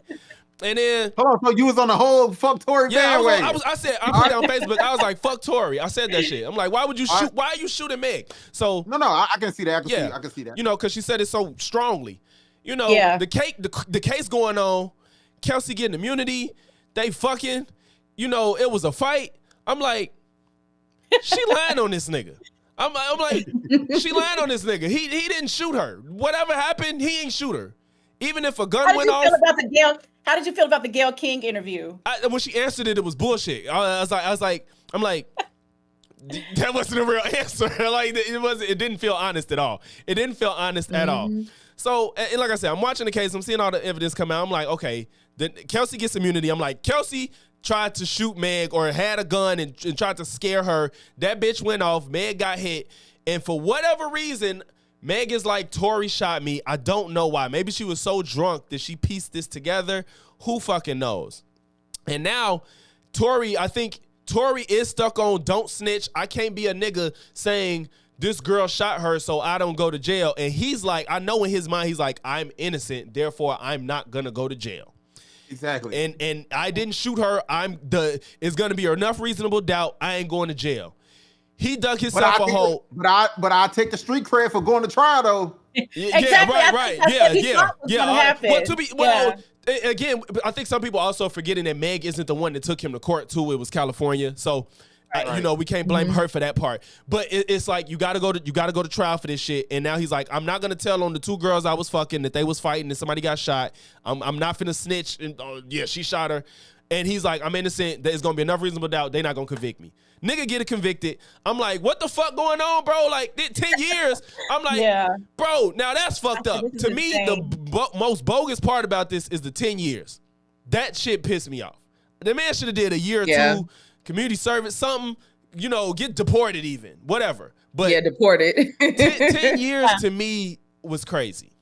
And but you know they say shooting someone below the waist is attempted murder gives you more time than actually trying to kill a motherfucker, like shooting him above the waist. I ain't heard that, but he didn't get convicted for shooting her. That's the thing. And that's the next thing. He didn't get convicted for that thing. Yeah. So, and that's what everybody's like, oh, you shot Meg. So yeah, you got to go to jail. But he didn't get convicted for that. So it's like, what is the 10 years? How does this result to 10 years?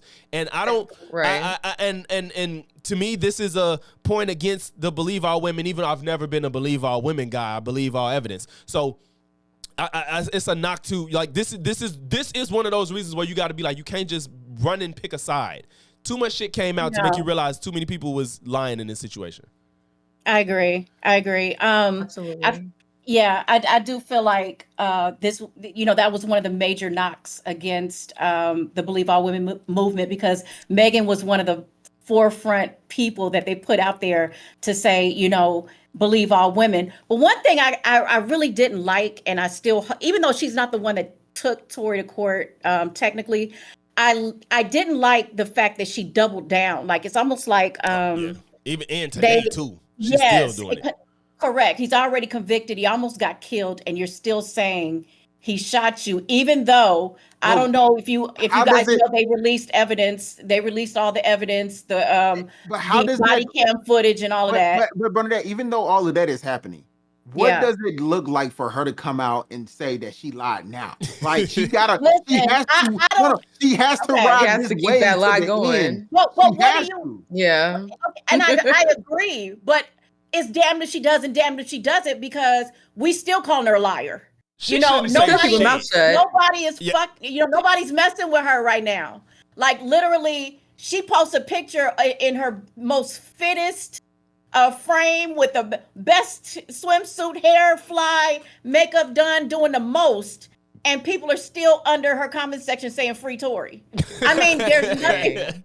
There's nothing. People are still saying free R. Kelly and free Diddy too. I mean, like people gonna always say, free somebody. But I think people would respect her more if she just came out and said, "Look, this is the Nah, they wouldn't respect her. What is she going to do? Okay, but what are we saying now? What are we saying? How What is she she needs to do is be redeeming herself quiet. now? She needs to shut up. I think She needs to just shut up. Yeah. She needs to not say nothing. She should say the fuck up and if she lied, let the courts prove that she lied. Yeah. Like at that point, like she's trying to defend herself because she's insecure about her position in this situation. Yeah. I agree. See, this is what she need to do. She need to take whatever little bit of money she got from her records and stuff like that. She need to open up some businesses where people don't know she owns it, and she need to go off the radar Because like if all it them come 2000s out- yeah. rappers. If it and come just out that make she the was money behind the lying- scenes. Yeah. But okay, so what do y'all think is going on with this congresswoman that's been on this tear trying to get Tory out and saying it's She wants new the Tory evidence? Penis.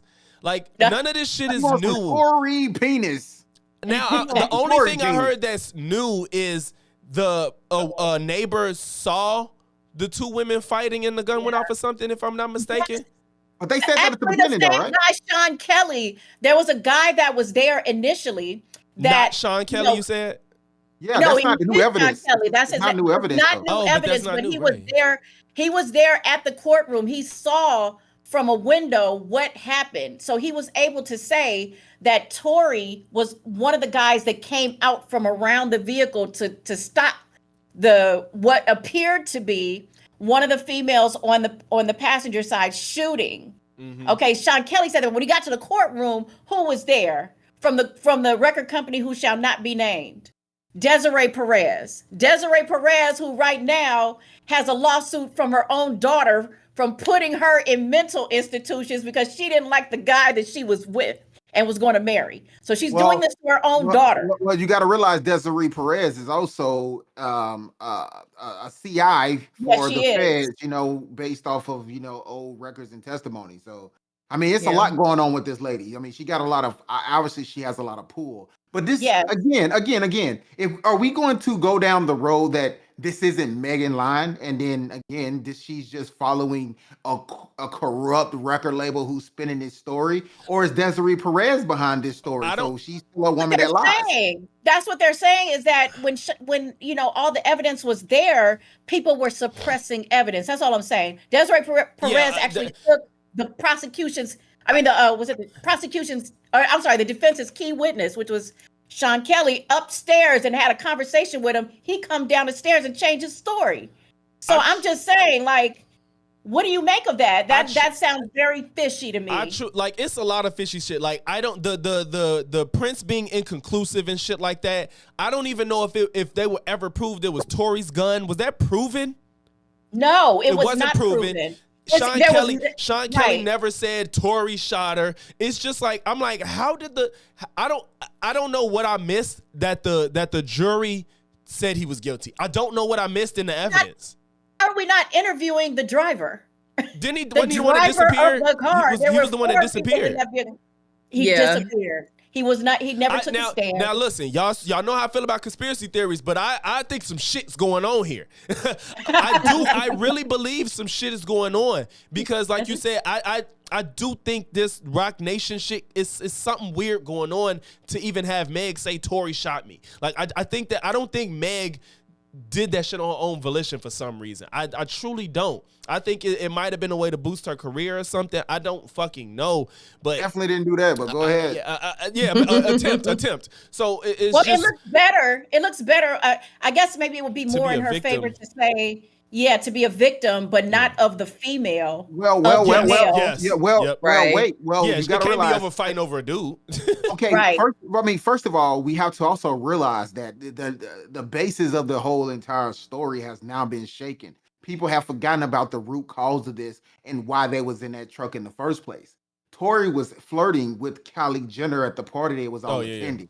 And they was kicked out because Meg got drunk, and that overshadowed everything at that point. It overshadowed Meg's drinking problem, her men problem, her funky breath problem, every problem that she done had over that time. Her getting shot made her a winner for a short amount of time, And I think that's the only story they can come up with, because the story of her fighting over Tory with her best friend, who they was both fucking, just did not fit well. Yeah, that's not a good story.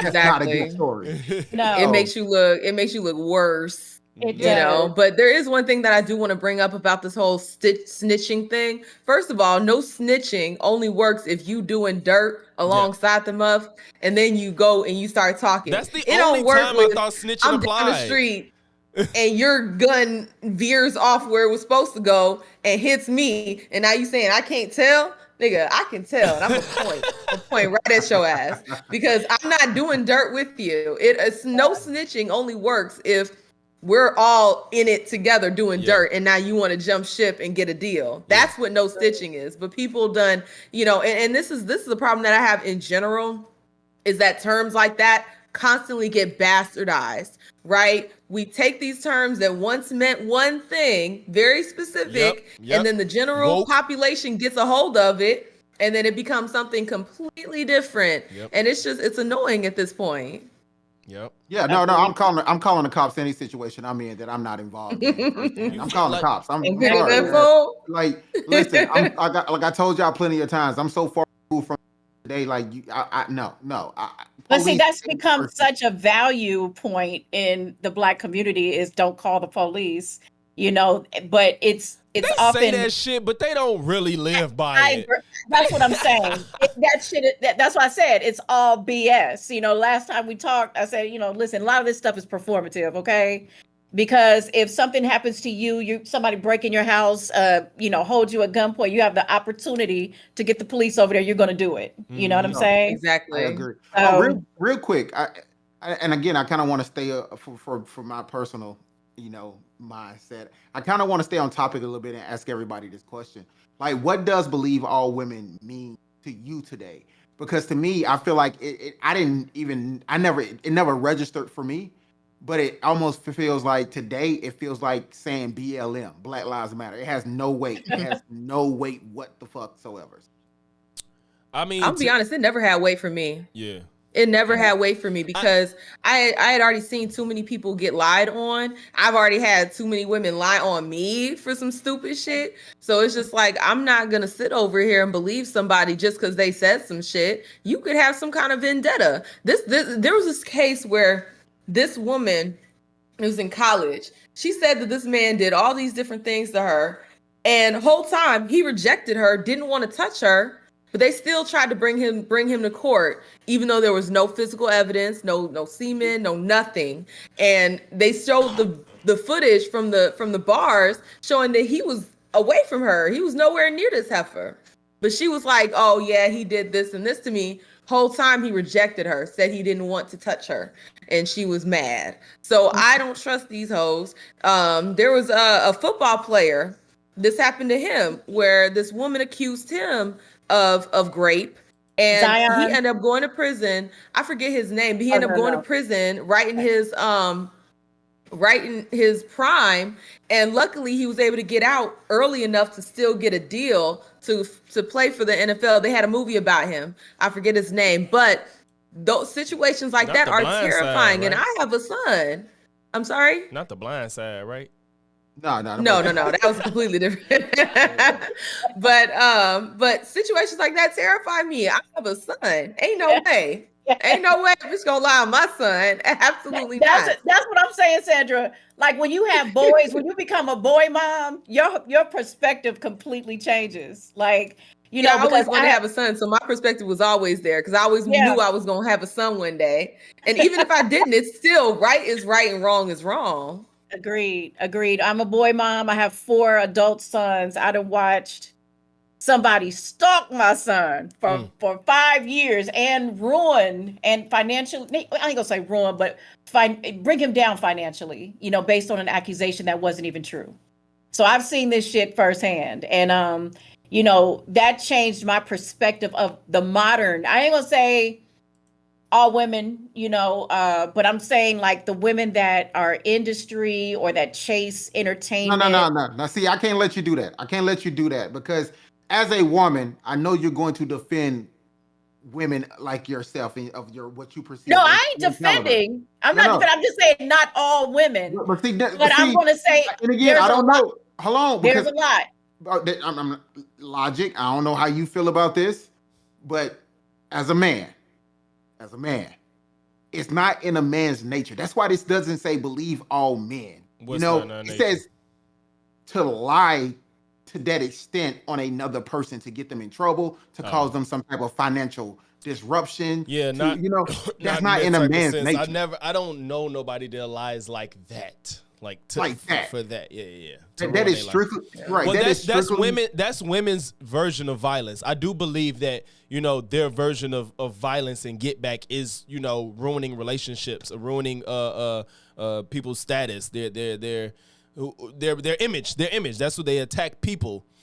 For their presentation to others, and I think that's like their version of like knocking a nigga out. That's what they do because they can't do that. No. That's the way they go about it. Yeah, I mean, and a good example of that is Mean Girls. If you've seen the movie Mean Girls, that's exactly what women do to cause harm to one another. It's a lot of manipulation, a lot of throw rocks, hide your hands type of shit. Mm-hmm. Yeah, but the insane part, to me, the insane part is that these women will do it even at their own expense. You depend on this man to do this, that, and the third. Like we're looking at the situation with Halle Berry and DDG. Well, and that's bad because she don't really depend on him like that. Oh no. See, that's the difference. When someone depends on someone, it's not always financial, right? Like there is other ways that people defend because so what you're about to say, I totally is going to agree with you.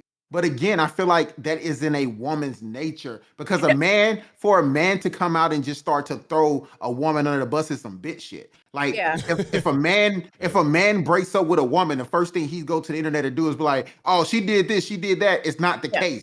But let me just say this real quick about that situation. It may not be a financial dependency, but she's now in the midst of drama that's even ruining her own image, right? Mm-hmm. So my original point was women, even if they're not in Halle Bailey's position, will ruin a man at their own expense. Even if they depend on that man for the money that's coming in, they will ruin his financial ability, and then they'll complain about it. And we've seen that also firsthand. Where a woman will accuse the man that is supporting her and her child of doing something and then cause him to lose whatever income that he has coming in, and then complain and call him a deadbeat when he doesn't have that anymore. We can look at Cardi B and Offset right now, right? Wait, let's stick Go ahead. I'm just jumping around. Y'all segued into Halle, and so that was fine. I just didn't want to jump to Cardi. We get through Haley. No, I want to see those. I seen you put them texts up there though. I want to see them. That was damn. Those text messages are wild. I was getting it prepped up. Okay. I was getting it prepped up, but I was just gonna say some toxic ass shit. To round out, I'm gonna pull them up though. To round out that part, I was just gonna say my believe all women stance was always that I want to take people that say they're victims serious, but I'm not. The team sports shit is what pisses me off.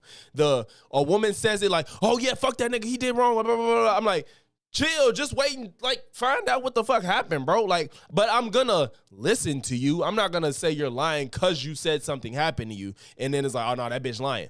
I'm like, what happened? You know what I'm saying? But I'm not going to condemn the perpetrator, and I'm not going to take the side of the woman immediately.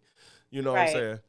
But I could pull up these screenshots. Let me see. I'm going to share it on here. I'm not a boomer, I promise. Just boomer energy? I forgot how to. I haven't done this in a while. Share the screen with y'all. Fuck. How the fuck I share my screen to y'all? In Discord. Well, I think if you pull it up on the stream, we can still kind of see it if y'all got the stream pulled up. I just didn't want to block faces, but we're gonna block faces. I don't know how that's gonna work because for me it's gonna be delayed. That too is gonna be Oh delayed. yeah, it is delayed. You can read it off to us. Read us the text message. Yeah, if you can read it off, if you want to put it on the screen and read it off, I can catch it. Yeah. Okay, so I'm gonna block my face because I need to see y'all. That's what I'm gonna do. Take one for the team. Yeah, I need to see y'all. That's cool. Okay. That's the whole screen. That's the Yeah, whole it looks screen, but I'm good. cool It with looks it. Okay. good. So well, I can't read it. Okay, so these are some text exchange between Haley and DDG. What's this one? This was dated in 2024. This was just a few months, last year. So this is proof. You leave me hanging as a mother. You won't even step up when I need you to. I'm begging you. I just found out you slept with Lala. You know she mad. She cannot type. I just found out you slept with Lala in Mexico. I'm going to kill myself tonight. My son will not be around for it. I hate you forever. You have him and let her be. You can have him and let her be his mom. He said, I can't believe you acting like this. That's all he said after all this shit. Typical women shit, bruh. She said, typical. You put your penis inside of her in Mexico.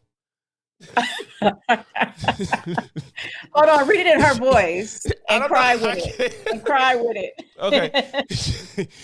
You put your penis inside of her in Mexico, knowing I was here taking care of our she can't type. Knowing you was taking care of our son. Knowing I was crying before you left, you selfish, disgusting Perion. You're evil. Oh my gosh, she's insane. Okay, please take Halo. Okay, Hey, Listen, out. First of all, Nothing but a crash out. listen, first of all, this is prime. This is prime post-traumatic stress disorder for women of this new modern day age who do not really want to be parents. They want the idea of having a child, but they only want that idea if there's with the father they birthed it with. This is typical. These bitches spaz out when they don't get their ways just because they had a child by you. I'm gonna be honest. I didn't go through this with my child's mother, and my child is 19 now, finna be 20. So the years that I left my baby mom and I ain't hear from her ass for 4 months. She ain't text me. She ain't call. She ain't say I needed this. I had to flag her ass down to figure out where she was at. You see what I'm saying? But this is She got your DNA. Yeah, she got my DNA. She ain't need nothing else. Like she kept that shit moving. So, but these new, she ain't never say, I'm gonna kill the baby. I'm gonna throw the baby off the balcony. None of that shit. None of that shit. But you know what though? I made a video on this situation, and Haley has openly admitted that she's a problem in toxic in relationships. She said that out her mouth. She said, I like drama. I'm jealous. I'm a jealous girlfriend. I'm crazy. I'll be wanting to get into it. She said that out of her own mouth, and she wasn't lying, clearly. So this was. See, here's the thing, though. I have to hold DDG accountable. Why the f you knock her up? Why you put a baby in that? Why did you put a baby in that? And see, this is the thing. This is the thing. You know, as much as I'm gonna hold Halle Bailey accountable for being a crazy asshole, why are you knocking up crazy assholes? You know, protect your seed. Your seed is valuable. But you can't always and a lot of men don't move like until that. crazy come knocking at your door, right? Like you said, she said it. Like you said, she said What it. if he ain't see that video? I saw it. Maybe he ain't see it. See, listen, I'm gonna keep it a whole buck. I don't give a damn how crazy a motherfucker say they are when it comes to being a woman. A man is gonna always test those limits. That's just the nature of man to be courageous, to see if it's really that crazy. And when we find out, we know how to avert that shit. We get the hell on now. Well, you know, let me tell you something. I'm gonna have to agree with Sandra because we're women. We know this shit. There's always a sign or five that you don't want to go there with this female. It doesn't just appear when you start dating. You have observed this female in situations. 9 times out of 10, you didn't just walk up to her and y'all got it. You have spoken to her, you have seen the toxicity, and you choose to jump in those waters. And when you do, you find out it's 10 times worse than what you thought it was. You know, but men, and I'm not sure if it's just generational. I think that these men tend to like the adventure and they like the drama. Maybe it makes them feel needed. Maybe it makes them feel masculine. I don't know what's going on, but I just know that there are signs before you even get started. Well, you gotta realize this, right? Men are not wired to look at a female as dangerous. Like you're not a real threat. Like you gotta ask yourself, for most black men, right? Let's talk about young love first of all. Young black love is not experienced in majority of life when people are being raised by their parents. I'm not even gonna say parents. It's only a few of us in this chat that was able to be raised by parents. And I guarantee you, I'm not one of them, right? So my parents and her relationships always displayed toxicity. And most of the relationships that I seen as a young male displayed toxic foundations. The first time I actually seen a man beat a woman's ass was my cousin, and I couldn't believe it that he was really whooping this girl's ass. And I felt bad for her, like horrible. I have a disdain for violence or relationship violence. Period. I don't stand for it. I don't like it. I don't agree with it. There has only been one situation I was younger where I had to defend myself because my child mother wouldn't let me out the damn house. No, you're gonna be with me. Stay. No, I'm gone out this bitch. Sure. And that caused me to have to push her out the way just to get out the house. She Well, wouldn't let me. I'm gonna have to Hold check on. you on something though. Hold on. Just because you're raised with one parent doesn't mean two parents can't be toxic as hell. But no, Go ahead. It's not nothing to check me on. What I'm saying is, when you come up with having not seen your parent, your mother, and your father fight, but you see your mother argue and fight with another person that's not your blood, that causes you to have a different perspective on protecting women, because I want to protect my mom. If it was my dad, I would be conflicted. I would be conflicted on what parent is in the right, what parent is in the wrong. But a lot of these young black males are growing up watching their mothers fight men that are not their fathers, right? So they know dating a woman that is not directly connected with you can cause some friction, and it's entertaining. It's because black people love entertainment. Look at baddies. All this shit is nothing but fight. They don't even have a storyline anymore. It's just fight. That's why after Flavor of Love, I gave up. I'm like, y'all just fight. Same. Now, right? I didn't even watch nothing like that. So, and I'm gonna make this point before I pass it on. And I've dated all races. I'll be honest, I've dated all races. But when it comes down to it, I have never had to prove my love more than I have to prove it to a black woman. When it comes down to, if we don't fight, I don't obviously love her. Oh, we not arguing. You don't argue with me enough. You don't love me. What the fuck kind of logic is that? That logic don't even make sense. We're not arguing, so that means you must not like me. I don't understand it. Never can understand that logic. Yeah, I think I just wanted to touch on that, not necessarily check you, but touch on that. I grew up with both parents, but they were toxic. So my early relationships were toxic. I had to learn how to have a normal relationship by fostering a sort of a self-growth journey and figuring out who I am first. And a lot of women don't go through that. They just kind of watch what's on TV, and they watch their role models, and they watch these celebrities, and they figure like this is how life is. When I was like in the military, I think that was when Real Housewives and all of these things came out, and you saw the way a lot of us saw the way these women acted, and we thought, well, is this normal? Is this how women are supposed to act? And they were toxic. So we're being fed so many toxic, as women, we're being fed so many toxic images and behaviors that it's hard to decipher, especially for the younger crowd, what's normal. So when you brought up baddies, a lot of these young girls idolize these girls on baddies. They're wearing their hair like them. They're wearing their clothes like them. They go into Walmart in lingerie, damn near, and slippers. And then they're dealing with men the way they see these celebrities, these celebrity relationships. And I know I brought up Cardi B, and I know I don't want to jump, all over the place, but when you look at the Cardi B's and, these different celebrity relationships, and you see the way these women act, you think, oh, this is how a boss chick.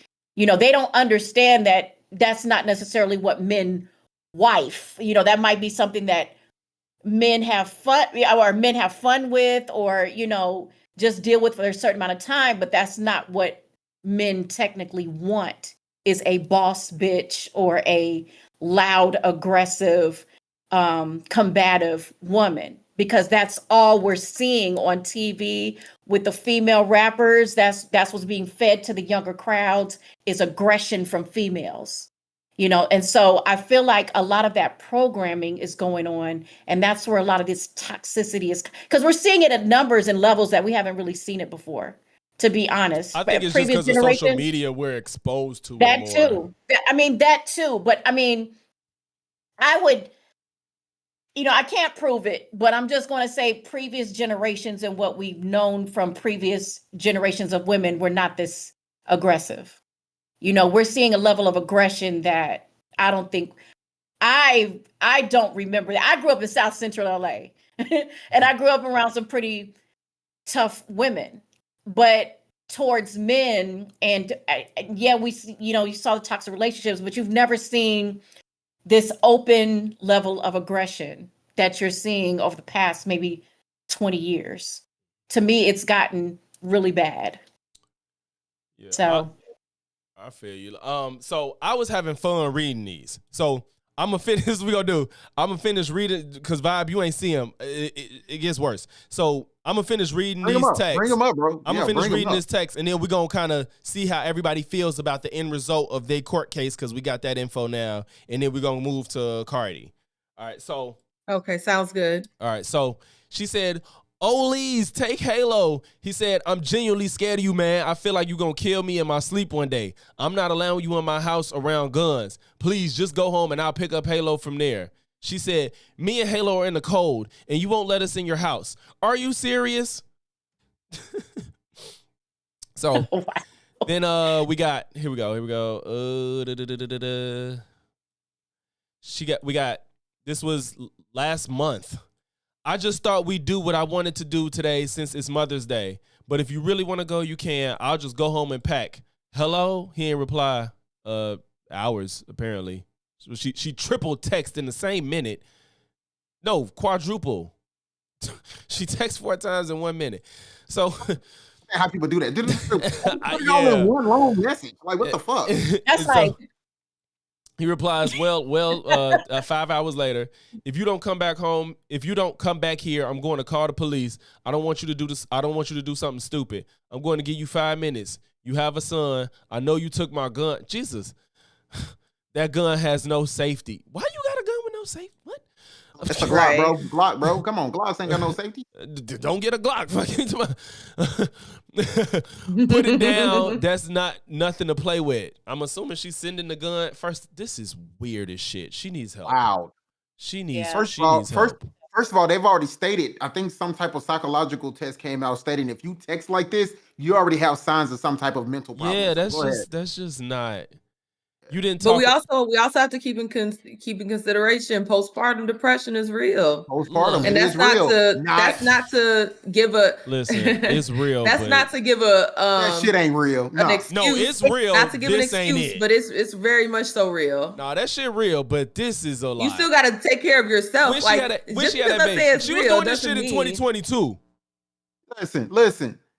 I don't know. So it just exacerbated her already mental issues she had. It just exacerbated them. No, what it is, right, is that this world is softer, like Bernadette said at the beginning, not just men, but this world is softer across the board. Men, women, period.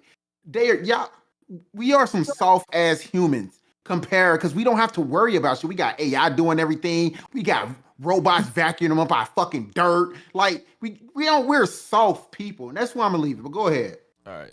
So this was in February. You didn't talk about Halo for more than 2 minutes. That whole conversation was about girls. I'm working. I don't know what to tell you. And she said, "Every day I want to die because of you, of the way you embarrass me online and allow other women to speak on me. I keep going because of how much I love our son." He said, "I have $40K in bills every month. I have no choice but to work." She said, "And how much I know he needs me." He said, "Send me a clip of a girl disrespecting you. I'll give you $10K if you can." She said, "You constantly hurt me and then try to say I'm wrong for asking for your support." I think this is the last screenshot I got. This one's from 2022. That girl madly in love with him. Ain't no pregnant. Answer the fucking phone. Answer the fecon phone. Answer to be fucking phone. I'm going to try one more time. If you don't answer, it's over forever. I'm not playing, Daryl. That's it. He said, "I just want to be left alone, please." She said, "I'm calling for help. I have a knife. I'm calling for help. But why don't care do you? But why don't..." But Yeah, why don't care do you? Yeah. Okay, he said, have a knife for what? So, like, Sandra, I'm with you 1,000% for postpartum being a thing, but this ain't it. That did. All Do right. y'all think this is love? Do y'all think this No, is I a think love she needs guy? help. She needs help. Hold She on, needs hold help. on, hold on. Can we answer this question? Because I see Bunny Zombie is in the chat, and shout out to Bunny Zombie. Shout out to everybody that's in the chat right now. But I just I'm curious to know, this is manipulation on whose part, because I'm having a hard time figuring out what's Because you manipulation. know what? Because women will say it's DDG and men to say it's Halle. But no, but I see, think it's both. No, Both are manipulating each other. I think it's both. No. As a man, I think this is manipulation on both. Both parties are Absolutely. being manipulative. I truly. I'm gonna be not saying honest. he isn't. I'm just. Go ahead. It's manipulation on both I points. think there's a world where he's so scared of saying something he doesn't feel or the wrong thing, and there's a world where he's manipulating her. That's why I don't know. She's just crazy. I don't know if it's manipulation or she just don't know what the fuck to do with herself. But I just see both for him. I feel like with this situation, as far as like the manipulation tactics on his point, like he's already proven to be a manipulative person, right? So like what I pointed out before, not in this stream, but like I pointed out before, saying, oh, she has this golden image and I'm protecting her image. But you saying that is you basically saying that she's not all that great and that you're running game for her. So it's just like he has shown that he is a manipulative individual. And I do know that there are some men that they know your buttons to press. And they will press the fuck out of them to get a response let me say out of this real you. quick. She still has to have accountability for that shit, because you shouldn't be saying that shit. You should be going and seeking help, especially since you have access to resources. You should be seeking help for your mental health. That is a no-brainer. So I'm not on her side either. But I will say there are niggas that know how to press your buttons. I think that's true too. I think there are people that know how to press your buttons. I totally agree with that. I don't want to make that judgment because I don't know enough about the relationship. I think it's her. I'm sorry. I think it's her. I don't think it's DDG. I think DDG is young. I think DDG got. They're both young, but she's the perpetrator. I think How she's the perpetrator? I think she's the perpetrator because just like I think it was Sandra said that her image, like, you know, she has a certain image that she has projected since she first came on the internet. She was the sweetheart. She was the innocent girl, and she was the younger. Was she the younger sister? I think she is. But anyway, groomed by Beyonce, right? Groomed by this, whatever Beyonce. You don't mean groomed in a negative connotation, do you? Not groomed in a negative way, but in the maybe. industry. Yeah, we don't know. We really don't know about that part. Okay. That's open. But I was talking about in the industry as a entertainer. You know, we know they came up on Beyonce. She could have been groomed by Solange. You know, she's seen her Solange beat up Jay-Z. Either way, I mean, you never know. Either way, their image is important. Their image is important. And their image can be completely separate of who they are. So if DDG walked into something that he did not know, like if she presented her image to him initially and then boom, I'm pregnant. Now you finna see the monster. I believe that's what happened. I'm sorry. I believe that is her. I believe he got caught up in all of that shit. And I believe she presented she sent out her representative to get into a relationship with. I ain't saying DDG's innocent, okay? I'm not saying he's completely innocent. He's a young man. He's probably doing shit all over the place. Whoop-de-wop. But I believe that when it comes to manipulation, when it comes to mental health, I think that's on her part. I'm sorry. I do. All right. Let me add this right here, because I think narcissism, manipulation are things that Black women throw around like fucking, I don't know. They throw them around a lot. That shit is something they use more than a fucking like a name. They use shit like a name, like that's your fucking name. Like, so I can't even take that shit seriously when I see women even type that word, because I hear it a lot from my wife. I hear it a lot from other women, because this is something that they use. And that's that dumb shit right there. Is that women? This is why we can't believe women. Y'all are proving why we can't believe women. Petty as hell. So on that basis, right? Let me put it like this. First of all, manipulation is not always a negative. There's not always a negative agree. manipulation. There's not always. I agree. I think the there's not. positive of manipulation is persuasion. I think manipulation by definition is. Thank you. So on that basis, well, yes, on that basis, high five. On that basis, right? The degree in which you use either one determines that which one is being played. They can be confusing. So for instance, right? This is my wife you see on the screen. This is my beautiful wife, right? From what y'all have seen, from what y'all know and what y'all have discovered about her over the past few streams, y'all would think she's the most amazing person on the planet, right?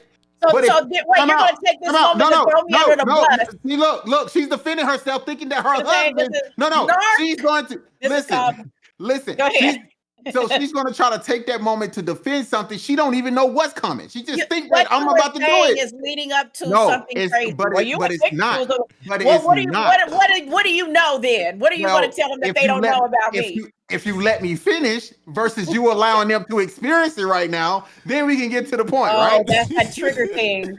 That's that button push thing. Or is this manipulation? Or is this manipulation? This is the question, right? So y'all display. Exactly. So for the past 3 weeks, y'all have seen my wife on these streams with me and Sandra. Y'all have discovered her. Y'all have created an image in your head of who. I know who she is, and to everyone that I know who she is fully, I would never display to anyone in public to change that, to alter that image, whether we're together or we're not. But I promise you, as a woman, if my wife was to break up today, knowing that she is a celebrity, she would use that, whatever that information is, she would use that and go to the internet first. Perfect example. Lies. Listen, lies. I'm not of that. Listen, perfect example. Remy Ma and Papoose. Papoose he here for 6-7 months, knowing his wife was out here cheating. Everybody seeing him. They like, where? She's out here talking reckless, doing her reckless thing. He did not speak up until he got to a point where he's like, listen, y'all, I gotta defend myself. I'm trying to move on. This is what women do. Women claim manipulation across.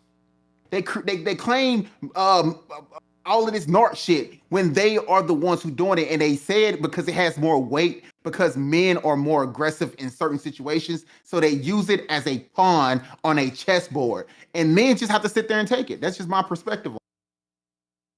I mean, I would agree with that. I think that's what we're witnessing all across the board. Like all the names that we've named, you have women coming to the internet and then men coming to, defend their honor. Yeah. So like, do y'all think Remy and Pap are both equally to blame in this shit? Because I personally, I don't like, at the end of the day, I don't give a fuck about they shit. It's just like, y'all just break up. Like, what the fuck? Just break up. Y'all too old for this, first of all. They acting just like DDG and Haley almost to a point. And they're like 40. Right. So, like, what do y'all think? Like, to my understanding, they've been having, everybody kind of knew about Remy and Easy, but, I think once they couldn't hide it no more, Pap was cheating beforehand and shit like that, you know what I'm saying? And Remy FaceTiming niggas and falling asleep on the phone. So it seemed like they was just broken up behind closed doors. Now it's on Front Street. What is Remy's problem? Is it? And so supposedly it's because Clarissa Shields brought her up at the Breakfast Club. And to my opinion, it wasn't even worth. I mean, this latest back and forth. Yeah, this latest. So for me, and let me jump on this real quick, and I'm gonna keep it real short. Let's just keep it a buck. Let's keep it out. But we mentioned it a minute ago. Baddies, fight, entertainment. Love and Hip Hop, fight, entertainment. Jerry Springer, fight, entertainment. The internet, fight, entertainment. We are in an entertainment industry. This is helping Papoose more than being on Love and Hip Hop is helping. This is helping Remy Ma more than being on Love and Hip Hop and having a rap career. Clarissa Shields have become more famous over the past 2 years, more notable, and even more fashionable over the last year and a half since all this has been happening. Was hilarious. I mean, come on, I'm gonna keep it a buck. I've been watching this girl for the last 3 years, and she was not as fashionable as she is. She says she's not a fashionista, but she's becoming one because she has a man she's trying to keep her image up for, who was just with a woman that was super fashionable. So on that basis, this is a come up for all three of them. It's keeping their names in more publications than it has ever been. So at the end of the day, they run businesses that are built off of entertainment. Birmingham has a rap battle league that is built up off of drama, rapping and talking about people. This is just keeping their names moving. And I don't fault either one of them. It's just good entertainment for what the people want, the masses. The masses are stupid enough to entertain this, buy into this, let them keep buying it. That's all I got to say. Because I definitely Same thing I with agree. UFC. That's why I don't. That's why the way I be feeling it, I be like, get me out the group chat. I did not ask to be added to this group chat.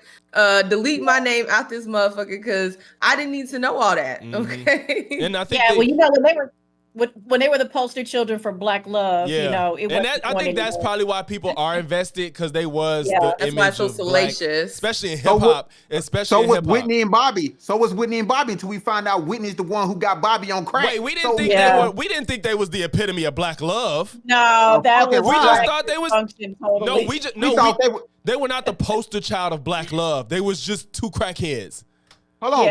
Absolutely. So y'all gotta be younger, because Whitney and Bobby, when they got together, and Bobby Brown was the bad boy of R&B. You said Whitney and Bobby. Yeah, when they was back in the early '90s when they first got together, they were that's Black love. We so happy to see that. Now I ain't talking about once they crack. That's more y'all generation. I've been there since the beginning. I was there since the Yeah, and see that goes hand in hand with the Haley Bailey and DDG situation, because originally, from my understanding, Whitney always had that good girl image, right? Very squeaky clean. But then when you find out, she ghetto as hell. That was a ghetto woman. Okay, rest in peace. I love her, but she was get to the O. And you know what's funny? I think everybody thought Chloe was gonna be the one to wild out more so than Haley, and it's like Chloe is chilling. I just wonder what she telling her sister behind closed doors. It's like she probably like, girl, don't let this shit leak into my life, because Chloe is chilling, making her music. One thing I know for being in this music industry, in this entertainment industry, is that you don't want to meet your celebrities. They would disappoint the fuck out of you. These people are not real people. It's all an image. Or what if you have no I know personally, I don't have expectations. But there are people that just show you that they're a piece of shit. Like Mariah Carey. Before I even heard about her, I knew she was a piece of shit. I'm like, I don't fucking like Mariah Carey. She just seems like an ain't shit person. Wait, what? What did Mariah You ain't heard about Mariah? She's literally I love diva. me some Mariah. She's the diva of divas. She's like, she do shit like, can't nobody else stay in this hotel when I'm staying there type shit. Like, she does. She does that type of shit. And then I think it was something when she tried to act like she didn't know who Jennifer Lopez was. It was some shit like that. No, but there was a reason behind that. There was a reason behind that. That was Tony Mottola. They had the same. That was her ex-husband. Yeah. What, did he dated both of them? Yeah. That was some other shit. But yeah, it's other reasons though. It's other reasons, and people like Karl Malone, like he messed with little girls and stuff, and you know, so it's just certain people. It's like you rub me the wrong way, and I don't like you. But as far as anybody else, if I don't know them, I don't have expectations for these celebrities. You know what I'm saying? Unless you put out an image that's completely contradictory to who you are behind closed doors. That's when it gets weird. Like Cardi, I fuck with Cardi because everything I see about Cardi is everything seems to track with who Cardi is. Yeah. So, I just be like, she's Cardi. exactly the same. She ain't changed. Money didn't change her. She been the same. Yeah. So speaking of Cardi, right? Can we segue into that real quick, because I know there's because it looks like you cut out. No, I said, are we going to segue into Cardi? We can touch on a little bit. We a little bit over, but we go. We go. Okay, yeah. Just and I'll make my point quick, and then I'll let the women's go in on whatever I'm about to say. This is a prime example of all three of these relationships. We can even count four. We're going to talk about Bobby and Whitney, of women being the aggressors and the ones who's causing most of the issues in these situations, whether it's post-traumatic stress from having some fucking kids that they chose to push out, or you could have got Cardi probably got that too, but probably not as bad as the she's just naturally like that. I think might be right. I think Offset caused their problems. Okay, I'd have to disagree. I'd have to disagree. Oh no. First of all, you married a fucking stripper, bro. I'm not saying you can't turn a stripper into a housewife, but I'm just saying you married a fucking stripper. If I'm married a stripper, my whole thing is thinking I can fuck off with as many women as I want. But if she ain't set that boundary, you can't. This is hold on, time out. Let's keep it a hold on. Let's keep it a bean. Let's keep it a bean. Anytime you meet a man and you tell him yeah, baby, we can, have orgies together and fuck off together. And then when you get married, you want him to be faithful to just you and you want to control him. That's gonna be a problem. Okay, different. That's different. If you go into a situation with parameters and you change the parameters after marriage, then yes. But we don't know. But if the parameters was set before the marriage, like when we get married, this shit gonna stop. That's keep it a bean. If he agrees, that ain't Offset, baby. Offset ain't gonna do that. Listen, let's keep it a bean, man. First of all, you can't show me one black couple that ever got into a relationship on any notion that we gonna set the parameters of what this relationship is before we say let's go, let's have kids, let's get married, let's fuck off, whatever the situation is. Every relationship is an assumed relationship, an assumption-based relationship. We assume we together. We don't even confirm if we together. We just move it. We just move in and we just have kids and we just start doing everything under the sun. Think that's the case. And then when she found out, oh, he's sleeping with other women. Oh, you cheating on me? Well, hell, we didn't set those parameters. Nobody ever had these conversations. Like that. I don't think most people move like that. No, most people move like that. You don't be in a relationship with somebody and then you don't date somebody and fuck around without them knowing, and then you get serious and then you be like, I can still fuck around. That's not how it works. Nobody confirms boyfriend and girlfriend or relationships anymore. Everything is an assumption. I'm gonna say no. I think some people do that. I think younger people do that. They're relatively young. So you saying before you got with your woman, y'all sat down and said, this is what we're going to do. We're going to be together. This is who I am. We're not going to do this. I'm not going to cheat. You're not going to cheat. I get what you're saying. I mean, me and Justin did. I get what you're saying, but it is an assumption unless you do have. Usually, when you be like, okay, say you be like, at night sometimes I got to take off my big toe. You got to tell them that. You can't just. That's something that's like I don't know that this is a thing. You know what I'm saying? So you got to tell them that, but most people, unless you date them and you like, I do open relationships.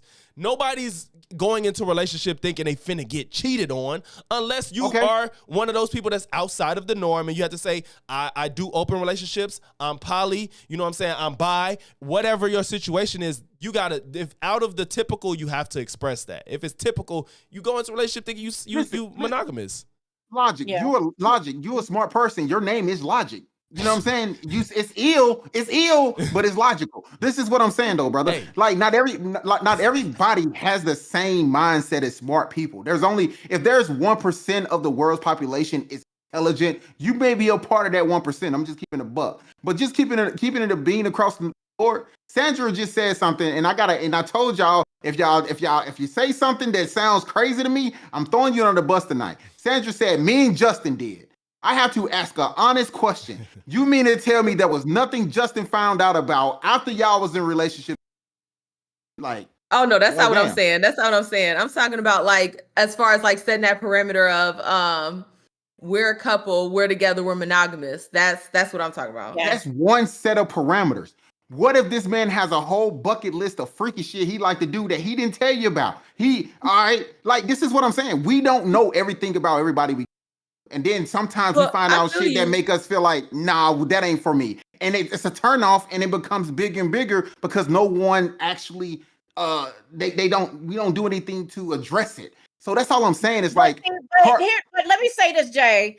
I think when you get, whether the relationship is an assumed relationship or whether you did sit down and say, hey, are we in a relationship or let's be boyfriend and girlfriend, regardless of which way you do it, I think as you move into the relationship, you slowly get to know each other. You slowly get to know likes. You slowly get to know what a person's habits are. Right. And then you can decide, how you move from there. Okay, but that's a conflict because what Logic is saying is if I'm poly, I come straight out and say I'm poly. For example, I just watched a video on a female who just complained about her dude breaking up with her because she had HIV. And he was okay with her having HIV. She told him up front, but she wasn't okay with him being polyamorous or whatever the fuck that shit is. Did So, it pop up? Was that the poly part popped up? He didn't say that before. Well, no, I guess he said it after they was intimate, and then he was like, "Yeah, well, I want you," and she wasn't okay with that. But he supposed to be okay with her having HIV. All I'm saying is, they're good together, though. hey, you asking me too many questions. I didn't get. You asking me too many questions. You asking me too many questions. I ain't got answers for. All I'm saying is, how you don't know this person is poly. Like all that's what I'm saying. Listen, but this is what I'm saying. Taking both of y'all examples. Logic said we supposed to be upfront about those things. She was upfront about her AIDS. He wasn't about her poly. And based off of what you said, Bernadette, as we get to know each other slowly, we get to understand. So which one is correct here? Well, dude just didn't do what he was supposed to do. No, based off of your logic, off of Bernadette's logic is, oh, well, we're supposed to get to know each other slowly and we'll build up. So either way, I feel like as you get to know, as you get to know, you can make those decisions of whether or not you want to continue. You can always say no, and I feel like it's valid no matter what your reason is. Okay, but what is the threshold for how long it takes for me to come out and tell someone I'm polyamorous versus the threshold of someone coming out and saying, "Hey, I got HIV." What is the threshold on those things? How comfortable at the beginning of the situation is the threshold? How comfortable does a person have to be honest, that honest? Because if any of us was to be single today and get back into the dating pool, is any of us willing to go out there at the moment we meet someone and say, "Hey, I like dildos and balls up my ass, and I fuck strangers. I get dogged in the parking lot, and I'm looking for a partner." Listen, like, what the fuck are we talking about? I don't think all your sexual proclivities got to be disclosed at the moment you start having sex or dating. Well, I'm talking about your relationship style. That's what I was referring to. Like the sex is definitely a big part of the style, nigga. Yes and no. I'm like, yes and no. I get what you're saying, but I'm talking about the style. Like, you cannot try to date somebody that's looking to be monogamous and you're not. That's just not going to work. Because how did we even come into the same atmosphere? Like, that's not going to work. Are we at the same places? Like, how are we frequenting the same place? If you live in one lifestyle and I'm not. That's like saying, how can a straight person ever become gay? Like that's a crazy thing to say. You can't become gay. All of a sudden, unless you were already gay. You're just hiding it. Right. It's not like I woke up today and I'm gay. Unless you're just in the closet, you don't become gay. I mean, beards are a whole thing. That's a whole thing, being a beard. I mean, but it's the same thing with, like, one day you may be monogamous and you had a bad relationship. Maybe you want to try polyamorous now.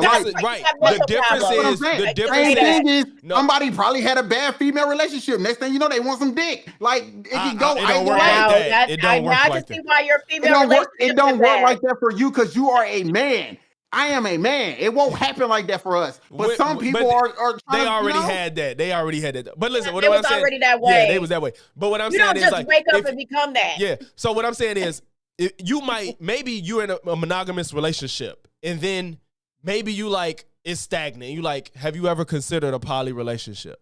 That's totally different than knowing you're like poly and just hiding it from somebody. That's two totally different things. And that shit happens all the time, you know? Because at that point, you wasted somebody's time, right? Yeah. Like, if you know that you want this and the other person wants something completely different and you just, stringing them along, it's ridiculous. Like, let these folks go and find the person that is for them, that has those same values. But kind of going back to the whole Cardi B and Offset situation, she crashed the fuck out. Okay. Really? And I was disgusted. I was absolutely disgusted. I was pregnant during the same time she was pregnant. And when she came out and was talking about how she was fucking another nigga while she had Offset's child in her womb, I wanted to vomit. I was like, that's wild. That's pretty wild. You nasty. You a nasty hoe for that. Yeah. Very disgusting. Like, wait till the baby comes out. Like, you got this other man's juice all over the baby. That's nasty. Yeah. I'm Why disgusted. you gotta be so graphic? Yeah, very disgusting. Yes, disgusting. I was disgusted because, for the life of me, I can't understand it. I don't want to understand wanting, exposing your womb while you have a child inside you to DNA that could harm you, right? Yeah. DNA that could harm the baby. So it's reckless on that point. But then it's also, oh, I'm gonna do this tit for tat. He cheated on me, so now I'm gonna cheat on him while I'm pregnant. I do That think tit that's for tat crazy. shit is childish. And she was on this whole hold a nigga down, but like he been cheating on you. So you boo-boo the fucking fool for staying. You boo-boo the fool for staying and laying up and having 3 kids with him. So it's like accountability needs to be held on you because you saw who this nigga was and you decided to keep having kids with him. But this kind of goes back to the Halle Bailey situation. A lot of bitches, what they will do is have babies with niggas thinking that they could control the nigga because they have that baby. And a lot of niggas ain't gonna go for that. You will some that'll be like, oh well, now I'm a dad. I just gotta, go to work, come home, go to work, come home, and just stay in that cycle of bullshit. But you have other niggas that don't give a fuck. Okay, you not gonna control them with no goddamn baby. So a lot of these bitches, what they'll do is they'll have a baby on nigga, have multiple babies on nigga, and think that she's gonna be able to pull rank on him. Well, you gonna do what I want you to do because I have this child, or going back to those text messages. Oh, you could just go ahead and let her raise our son, and I'm gonna just off myself, like, bitch. And you know what? And you know what, Sandra? Not even that. When a woman makes more money or has more pull in the relationship than the man, if she has more motion, which Cardi B had more motion, at least when after they got together, and you think you can financially hold this man hostage. I don't know if you heard her. Wait a minute. No, let me finish. Let me finish. Just like when she was going off, and you heard the rant out of her most recent rant where she was talking about, well, you want to know how much I pay for everything? Let's do the math. Count it up. And she started talking about this most ridiculous shit I've ever heard in my life. Well, my daughter's driver, my kids have a private driver. Mind you, they're all under 10. And he gets paid $10,000 a month. I have a nanny. That's $40,000 a month. I have a babysitter. That's $30,000. And then so she ain't never got her kids, is what you're saying. But go ahead. $35,000 a month. The other little boy's school is $45,000. I was like, this bitch is financially irresponsible. Oh, they have their private chef, and all of this shit. And I was like, what do you expect? Like, what do you expect from Offset? Not only have you had a negative impact on his career, he's not doing what he used to do. The Migos have broken up. The magic is gone, but also you guys are in the news for all this bullshit. He's not making the money he made. And you got all of this shit you're throwing out and then accusing him of being a deadbeat. Listen, first of all, I got to jump in here. You're financially irresponsible. First of all, I got to jump in here. I know we got to get her and call this, call it what it is. But listen, first of all, Offset gave Cardi B the career she got because he wrote that fucking song, Bodak Yellow, for her. First of all, listen. I thought it was the other dude that wrote that. No, Partisan Fontaine, but no, he was a part of that first record, and he helped her write plenty of other records outside of that. And on top of that, that's why she got with him in the first place. Let's talk about it. So yes, with him, Migos was a bigger artist, our biggest group during that time with Bad and Bougie when that song popped off. So do not ever say that he got with her and she was the bad one. I'm not talking about that. I didn't say he got with her because of that. I'm saying at the time she had lost her writer. Party was not with her. That's what I'm saying. Your timeline is all jacked up. This is my lane. First of all, at that whole thing when her first song popped off, Partisan and Offset was a part of that whole ride. So don't even. That's what I mean. You still proving my point. No, but I'm saying he was a big artist. He was one of the big. Yeah, but they was writing for her. Is what I'm saying. But what I'm saying is, you stated that he needed her fame. No, I didn't. I didn't say that. I didn't say that's not what I said. Is that not what she said? No, she gave an example of women doing that. It was just like a tangential example of other ways women do that shit. There was some ulterior motives. It wasn't just about I want to be with this guy. It was that you can serve a purpose in my career. No, and I'm saying. And first of all, it was a business decision that worked for both of them. Period. She was the biggest up and coming female artist that was beefing with, and he was a huge part of a huge rap group called the Migos, who just dropped Bad and Bougie, and they was doing European tours. So all I'm saying is this nigga got in fashion. He got off a record label with a bad deal, got a better record deal because of her, and she actually got exposed. Did he really? Yeah, he did. In the long run, did he really? I mean, yes, you can call it what you want based on the fact. All I'm saying is they both equally benefited. It's no different than an arranged marriage that happened. It's no different than an arranged marriage with a prince over in England and a princess or a duchess and that. It makes sense for them to get together and build their foundation, but they're just two mega stars to get together. It don't. Bobby and Whitney, you brought it up. Bobby and Whitney. Somebody's career is going to take a fall or they're going to split. That's how it is. Because I mean, but that don't have to do with the relationship necessarily. Thank you. Yeah, but I think like for their situation, like for Offset and Cardi B during that time, they both got a lot of benefits from that, because if you think about like the Migos and things like that, yes, the Migos was popping, but as an individual, Offset wasn't popping like that. Thank you. Exactly. He just got out of prison. He was able to start popping as an individual outside of the Migos, instead of just saying, oh, the Migos. Now we're thinking of Offset as an individual. Right, and just like Quavo, and just like when Quavo and Takeoff popped off, and they were Few, they dropped a couple of songs, I think. And now, when we think of Offset, what songs has he dropped recently? I mean, nobody thinks of any of the Migos as individuals as far as music. The only song that come to mind for him is Ric Flair, Drip Go Woo on a bitch, and that only has that's only popping because of Ric Flair. I can't listen to none of them niggas by themselves. I'm sorry. I can't. I mean, Takeoff was dope. I love the Migos, but I cannot listen to any of them by themselves. I just can't. Once he leaves Cardi B, what's gonna happen to Offset? It's already happened. I mean, they not together. He's first of all, he's gonna always be Offset, just like she's gonna always be Cardi. They're gonna individually always make a bag. But at the end of the day, all of this shit is entertainment, and it just drives more bags. So unless Stephon Diggs, once he does to Cardi what Offset did to Cardi, what's gonna happen to Stephon Diggs? What are all the Thank you, RZA. Listen. Thank you, RZA. RZA said, "Do anything for clout." That's one of Cardi's songs and one of Offset's songs. So listen, let me put it like this.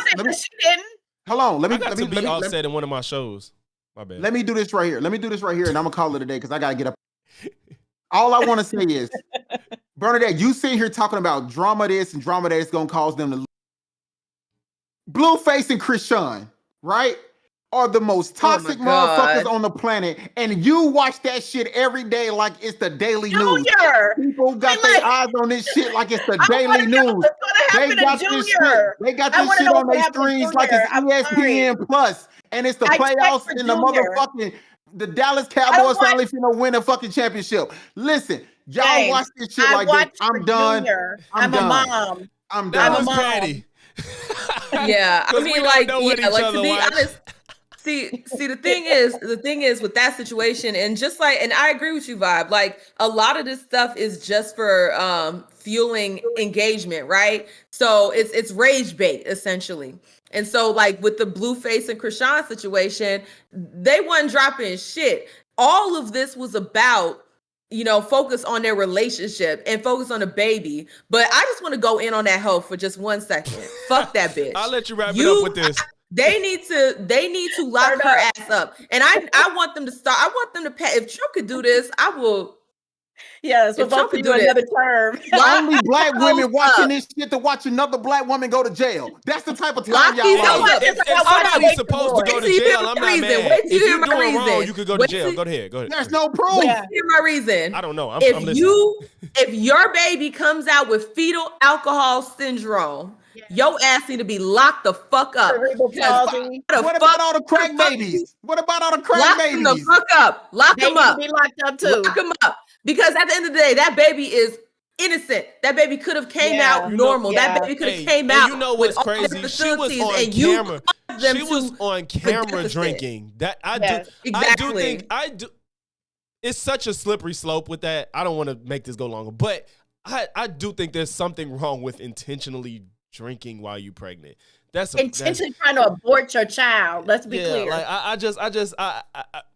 it's a slippery slope though. But I do. I don't like the fact that she was proudly drinking on No Jumper when she was pregnant. That shit. And they was all That's why like, I didn't believe her. almost I didn't even two. believe her. My mama I didn't. drank I was when like, she was because pregnant. she wasn't showing, and that's when she was just like, I'm pregnant. Because I think didn't she have like, didn't she say she was pregnant before and wasn't or something?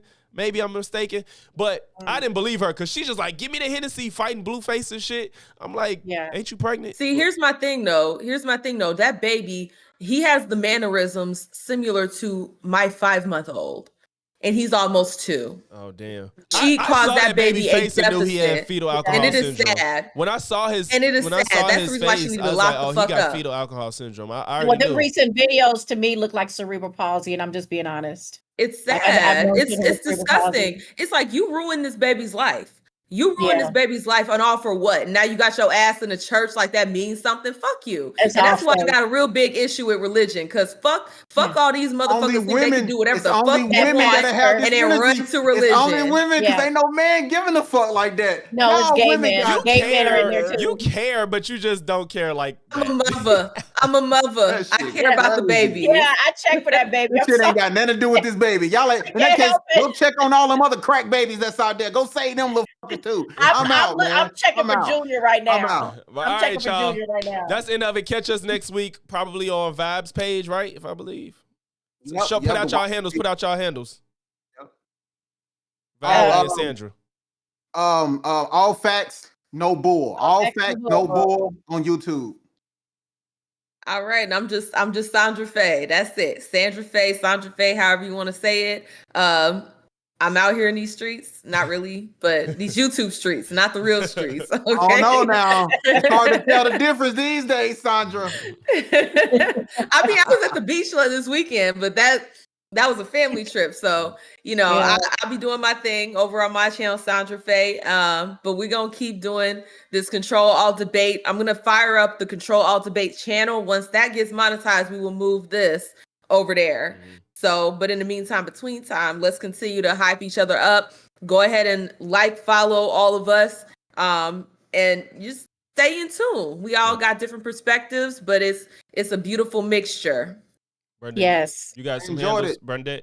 I'm not on YouTube yet, guys. I kind of slow about starting the channel, but I will be doing content at some point with my husband.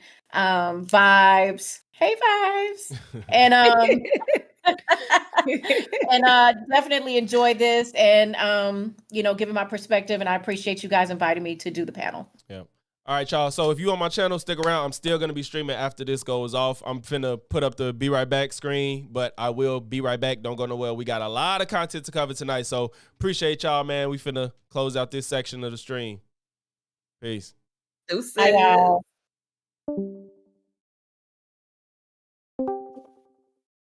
That was fun. I enjoyed that. That Yeah. was a good one. I think we're getting our groove. Yeah, for sure. We are definitely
What's good? What's good? Okay, we back, y'all.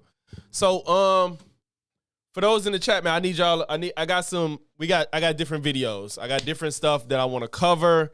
It's a bunch of stuff I want to cover. I just want to know what y'all wanted me to cover right now. I know it's a sharp transition, but so we got a few things I wanted to cover. We got a new Birdman. Y'all know how I love the Birdman's videos. We got a new Birdman exposing the Griff installation. The critical drinker whines about Sue Storm. I want to see this debate between Adam Mockler and Blair White. I want to see that. That seems like it could be pretty interesting. Brad Palumbo hosting a debate with Blair White and Adam Mockler. Dr. K probably ripping RFK and all his bullshit. Lila Rose and Pearl debate. It's always fun to laugh at Pearl. And I don't agree with Lila Rose either. So there's two people I disagree with. I like watching debates with two people I disagree with. Birdman is Jason Black. He ain't slick. I don't believe that. You know what? I have to hear Jason Black's voice again, but I don't think so. I think they sound really different, if I'm not mistaken. It's no way. It's no way. It's no way. It's no way, bro. Yeah, Andrew Wilson and Pearl, that might be up for another day because that shit long as hell too. But Lila Rose and her is long. But I think I want to do, let's just do Birdman. Let's do Birdman.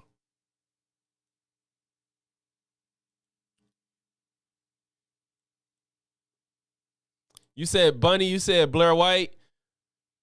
You the only one responded, so I'm gonna do as you say. And you've been in here since the beginning of the stream. I got you. We're gonna watch this.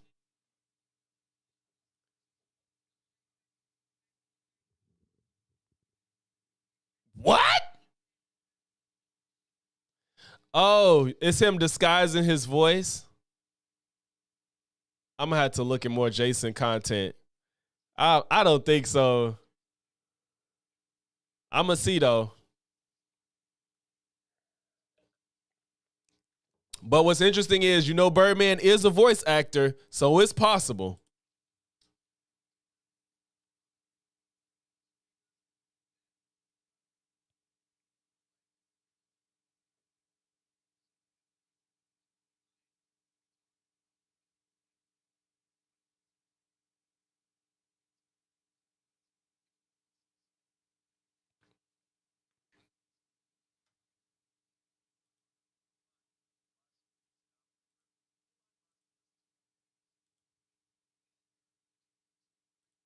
Oh no.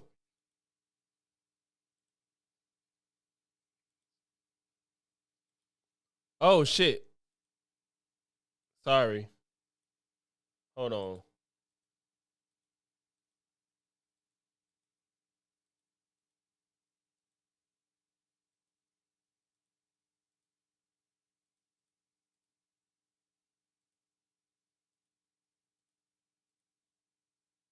Okay, sorry. Yeah, I'm excited. Yeah, so we're going to mix it up, hopefully have a constructive but calm conversation with some different viewpoints, some very different viewpoints with you two on the show today.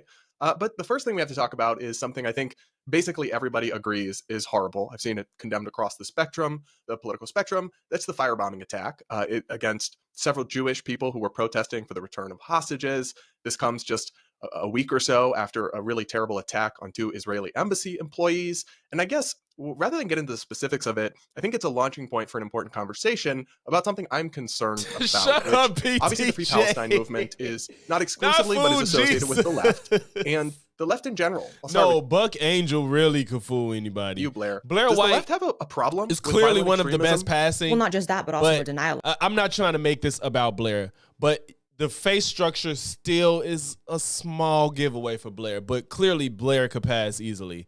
But the face structure, you still see the masculinity in it a little bit. Love it. But Whereas I still feel passes. like obviously the right is not a stranger to violent extremism, but I feel like we kind of keep count of those people a little better. Like I think the right has always been painfully aware that we have the KKK people on our side, we have the Nazis, we have the people who are more prone to that, but those people have always been rightly, clocked as that. Whereas I feel like a lot of people on the left that engage in certain things don't ever get hit with the actual label of domestic terrorists or even just the adjective violent. You have the fact that there's still some people that debate whether Antifa was, just it just means they're against fascism, or are they willing to do certain things with those beliefs that, we don't believe in as Americans because we don't believe in violence to get our point across. And ultimately, that's what separates us from countries and belief systems encoded into law in certain countries that actually permit violence and permit, murder in certain circumstances. It is really, really unfortunate. And talking about 30 I just seconds. hate it. As a Christian, I feel like I'm watching these two other religions that are primarily on the other side of the planet, and I'm watching bloodshed and hatred, and it just feels like it's getting to a point where I don't really know where everything is going. And it makes you check yourself when you're talking about this stuff, that you don't want to say the wrong thing. It's like, I don't know. It's a lot. It's a lot of responsibility to even commentate on it, I guess is what I'm saying. Yeah. Obviously, blanket condemnation of violence, but it's also more complicated than that. But it's hard to put words to that sometimes, because it's time to sometimes be humble also, that like as Americans, we do not know what's going on over there to any sort of large extent. And it's a tough one. Yeah, so I agree with you. We don't have the solutions to solve the hundreds and hundreds or even thousands of years long Israel-Palestine conflict here today. But Adam, to you, do you see this as a problem on the left, or do you think it's just isolated fringe figures? I think that it's isolated fringe figures, but we have seen an increase of it happening. But any increase is absolutely trounced by the amount of right-wing violence we've seen over the past decade. If you want to talk about the he got straight to the shits.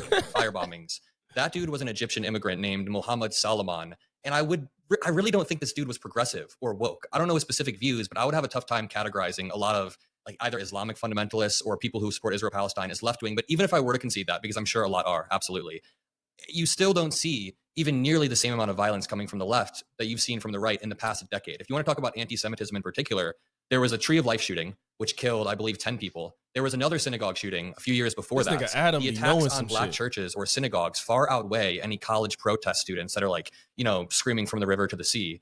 So I disagree with the fact that when Blair said that the right seems to acknowledge the problem more, I also disagree. Or you said something to that effect. I don't want to misquote you, but you said the right seems to acknowledge the extremism problem they have.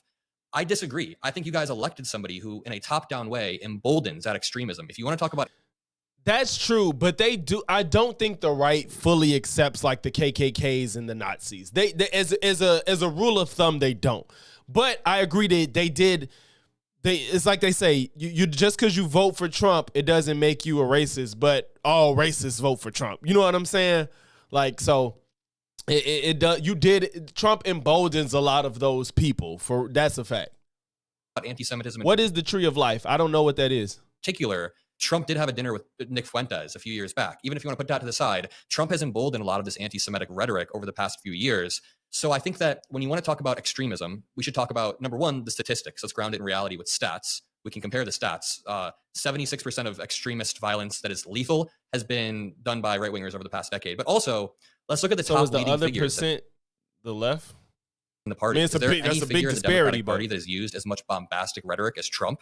Oh, this isn't man. exactly like political extremism, but even on Memorial Day, Trump sent out this all caps Truth Social post. So the idea that the right acknowledges their 26 is extremism crazy. when the dude who they elected sends out these extreme ass posts and riles up his fan base, I disagree. He posts crazy stuff for sure. You won't catch me denying that. What is he I think the difference is, I'm not even going to necessarily quibble with you that, for example, the firebomber, not a left-wing guy, I don't know his personal politics, and there are these instances of like right-wing people committing heinous crimes, like you Not mentioned. instances. Sorry, it's a repeated pattern.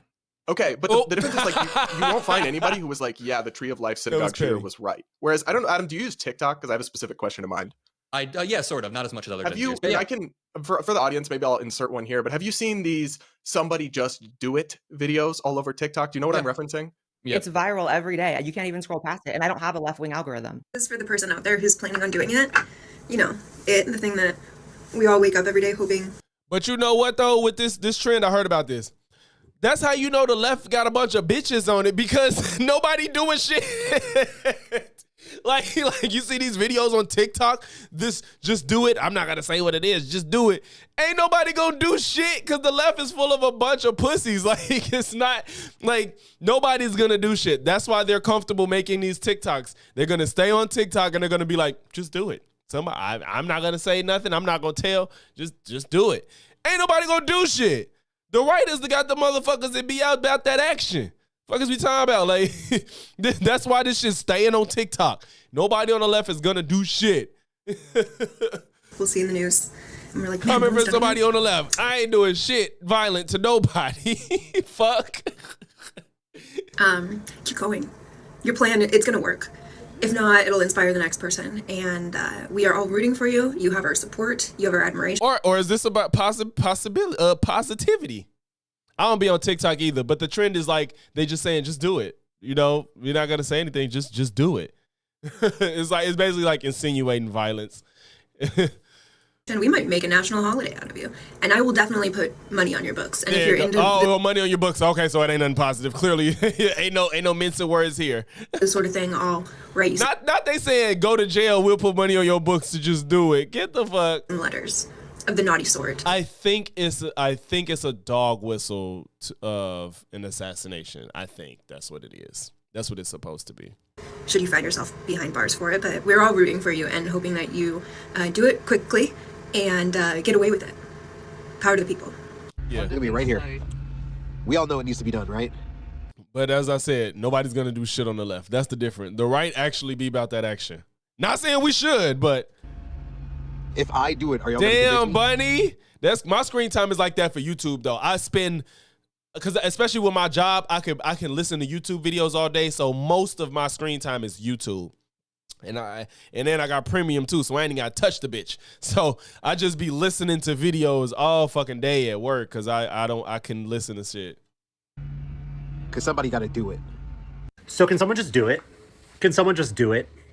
Can someone? Why y'all don't do it? Y'all talking about can Every someone? day that I wake up, I just hope someone takes one for the team. Just go out in a blaze of glory. That's the other thing. It's a bitch shit. They like, hey, y'all go do that shit. I'm not gonna do it, but somebody else go do it. Money on your book. We will write you letters every day. We'll put your face on prayer candles, build statues of. The concern that I have, Adam, is not necessarily the perpetrators having one skew, because either way I can condemn them, but I see with the young progressive base, and there's extensive polling on this, like almost a genuine bloodlust, like an actual support for the assassination attempts against Trump, for violence against Tesla, against Elon Musk. You don't see that on your own side at all? I do see it, but I want to ask the question to you. If I were to point to you Lindsey Graham's tweet where he said, I hope Greta knows how to swim, which you could like argue is inciting violence. That's coming from a sitting senator who's 69 years old. That's insane. If he done that, that's insane.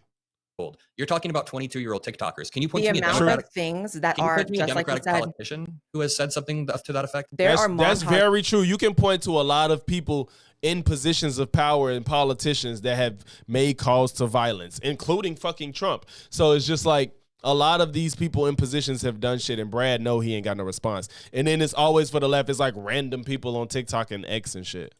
Videos, and I encourage you to look them up, of Democratic politicians, celebrities, people in office, people as high up as Joe Biden and Kamala Harris making jokes about somebody killing Trump, somebody hurting Trump, violence all the time. Hey, Bunny, yeah, I like essays too, but I watch so much shit. Gaming, politics, debates, video essays, documentaries, murder, all that shit. Like, I listen to so much shit. What is her name? Maxine Waters, the infamous. You have to surround people. They always go to Maxine Waters. That's their only one, and that's still not even a blatant call to violence.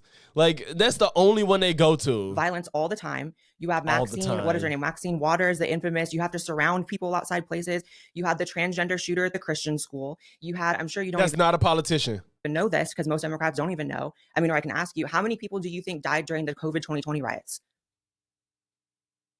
What the fuck does that? That's still not a politician making a call to violence. He just said you can point.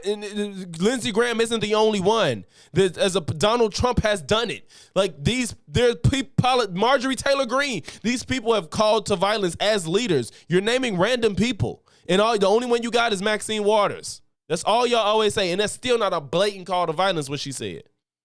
As a result of left-wing in the violence. mid-20s? It was almost 30. So I'm not laughing. No, I'm sorry. I'm not laughing because people died. But to hear that 30 people died from the whole 2020 riots that happened is laughable when you consider, I believe PTJ just said 26 people died from a right-winger. 26 people, that's one person that did that. She's talking about a summer of riots amongst the entire country. 30 people died. And when I looked up a lot of the people that died from the riots, it's not like the crimes aren't people walking up to people and trying to murder them. It's like accidental deaths and shit like that from recklessness. It's not like blatant acts of I'm going to murder you type of violence. So people, this is what I mean. Playing a tit for Bunny, tat I game pick of and like, choose what what side's I more watch violent. off I guess stream you can and look at on points in stream. history and you can flip-flop back and forth, or you can condemn it totally. And on top of that, you can go to the next step to acknowledge rather than just deny all the instances of violence on the left and say Join that the they're Discord, isolated, Bunny. because we can sit If here you're and trying to list start every a single channel, instance we you could could work say. towards I could, that. list one right back, and then I could do just one by one for the almost 30 people during the COVID 2020 riots. Wait, okay, sorry. Violence on the left, and you can go to the next step to acknowledge rather than just deny all the instances of violence on the left and say that they're isolated, because we can sit here and list every single instance you could say. I could, list one right back, and then I could do just one by one for the almost 30 people during the COVID 2020 riots. And then I could be petty and compare that to January 6th, where only one person died and it was actual Trump supporter. So there's a million. But this is the fact of there's a bunch of the people that was attacking the police. Oh, okay. You just don't. Okay, Bunny, you in there. You got to start chatting it up, man. You got to talk some more. Tit for tats. It's just about how violence is the thing that separates us from these countries that are about to take themselves and the rest of the world into World War III. Like, it is what it is. It's viral every day. People saying to somebody, go kill Trump every day. And the same is not present on But yet the only people that attempted to kill him was people on the right. Go fucking figure. Go figure. Right. Also, if you go to any of these left-wing protests right now, make sure y'all, I don't know how, if it's still 100 people in here, that's crazy. Make sure y'all leave a like, engage with the stream. If it's still 100 of y'all in here, I appreciate it. And wanting more, because I know that community was brought together through all three of us. So, but if you still in here and you join the content, leave a like, comment, we having fun over here. Nothing more murder. We'll come to it, Luigi. We'll come to it. It's okay, man. But it's just a point to be made. It's like to act like one side has a monopoly on violence or violent thought or words that you can consider, turning into violence later from the top down. Trump's the one that got shot at twice in the last election cycle. Like, from right wingers, don't leave that part out, ma'am. From the top don't leave that part out. Trump's the one that got shot at twice in the last election cycle. Like, it's not even. But even so, we can just say, who shot it? Can I get a response to that after, Brad? Yes, I will. Who shot it? Polling data, and then Adam, I'll give you the floor for a couple minutes. You used to watch Blair? So this is from a Tufts study in partnership with the Network Contagion Project. Murder justification, 31% and 38% of respondents said it would be at least somewhat justified to murder Elon Musk and President Trump, respectively. These effects were driven by respondents that self-identify as left of center, with 48 and 55% at least somewhat justifying murder for Elon Musk and President Trump, respectively. I don't know. I see it viral. I see it in the data. A real progressive sentiment here, Adam, but a few minutes for you to just respond. Yeah, I love how for the left is what people think and what their opinions are, but the right is like these people are actually out here committing crimes. like yeah, people on the left, they're like 50% of them think it'll be justified to murder Trump, but the people that only tried to murder Trump is people on the right. What the fuck? I'll respond to the Luigi stuff in 1 second, but Blair said we could sit here for a while and go tit for tat on all of these different cases. I mean, not really. We can go tit for tat, but I'll tell you right now, 76% of extremist killings over the past decade were done by right wingers. So even if we put aside all anecdotes or all specific cases, or the idea that I could list off a name, then you list off a name, I don't want to do that either. So let's just look at the stats from the ADL or the FBI. It's 76% done by right wingers. A lot of them mass shootings. So then, sorry, I wrote down some of the notes so I didn't forget. Then Blair said essentially that a lot of the TikTok algorithm is saying, like, there's a lot of videos of people saying something to the effect of just do it, just do it. Viral every day. Viral every day, sure, but I'd like to go back to one of my first points. Again, number one, look at the stats on who actually commits these crimes. But where is this coming from? In a top-down manner, are TikTokers trying to incite violence? Or is that different than... Yes. So, yes, really quick, I think yes. Yes. Really quickly, can I and there's endless montage videos of Democrat politicians engaging in that as well. I can point to you guys trucks that Republicans used to drive where Biden was hog-tied in the back. I can point to you guys Trump calling for Mark Milley to be executed in slightly different words. Calling Trump him a got traitor. shot at twice, dude. By people on the right. Why you keep saying that? Like, it wasn't nobody on the left that did it. Twice. And was that a left winger or right winger? No, 100%. First time and second time. Wait, 100%. Which was a left winger doing it? Because the they first both one was like were. Well, first of all, I think the first one was an MK Ultra victim, if we're being honest. So that's a little bit off the table. Oh my God! Even if that was the case, how does that matter, Blair? Like, come on. But the second one, it was about Ukraine and they were on the left. Let me Why back is up it more. so No, they important weren't. to you that you Why guys skip- like what don't is have a this monopoly on skips? violence in your mind? Like, why is that such an important thing you're hanging on to? It's not a Because- monopoly on violence, but can you point to me one Democratic senator who has said something like Lindsey Graham said? And you keep saying there are these montages of people saying I don't stuff, even calling think, to what did kill Lindsey Trump. Graham say? So Lindsey, What does it matter what Lindsey Graham say? Yeah, what does it matter that actual politicians in Congress say? Yeah, who cares what they say if they call to violence for the fucking constituents? Who gives a fuck? Graham, I think I doubt that was meant 100% seriously, but I do think it's a contemptible doesn't comment matter for him if to it make was about Greta getting, serious. drone striked by the IDF or whatever. I mean, if he meant that at all seriously, even if he meant And it it's as a not joke, hard to say that's wrong. It's A not senator hard to say shouldn't that's say wrong. that. We But agree. it's the weird denial of the fact that you can even say, Wait, yes, wait. it goes viral every day from Democrats saying they want to kill Trump, but Lindsey Graham's tweet. Any calls to violence from Bro, people. Brett, what is these cuts, bro? What are these cuts? It's too many and it's annoying. What are you cutting, bro? On the left on TikTok, that is terrible. But can you tell the difference between someone going into a Walmart in El Paso, Texas and shooting 23 people dead with like white supremacy ingrained on their Because they're rifle? black. And can you tell me exactly how this Luigi hype has manifested? So you guys are reading off some polls saying that like, yes, we can do that. Like Wait, how I is it said, I would manifested? rather avoid it. But there was also a non-binary transgender shooter who went in to a Christian school and killed a bunch of angels, children of God themselves. Okay, so if we went and can played this- do that, or we can just say Wait, no, violence Blair, is if bad, we and went and perhaps played should this- probably move on to the next topic because it's No, no, not if we difficult. went and we played Wait, why sorry. is she saying move on? The whole topic is about the left. It's about violence on the left and the right, isn't it? Why is she trying to move on?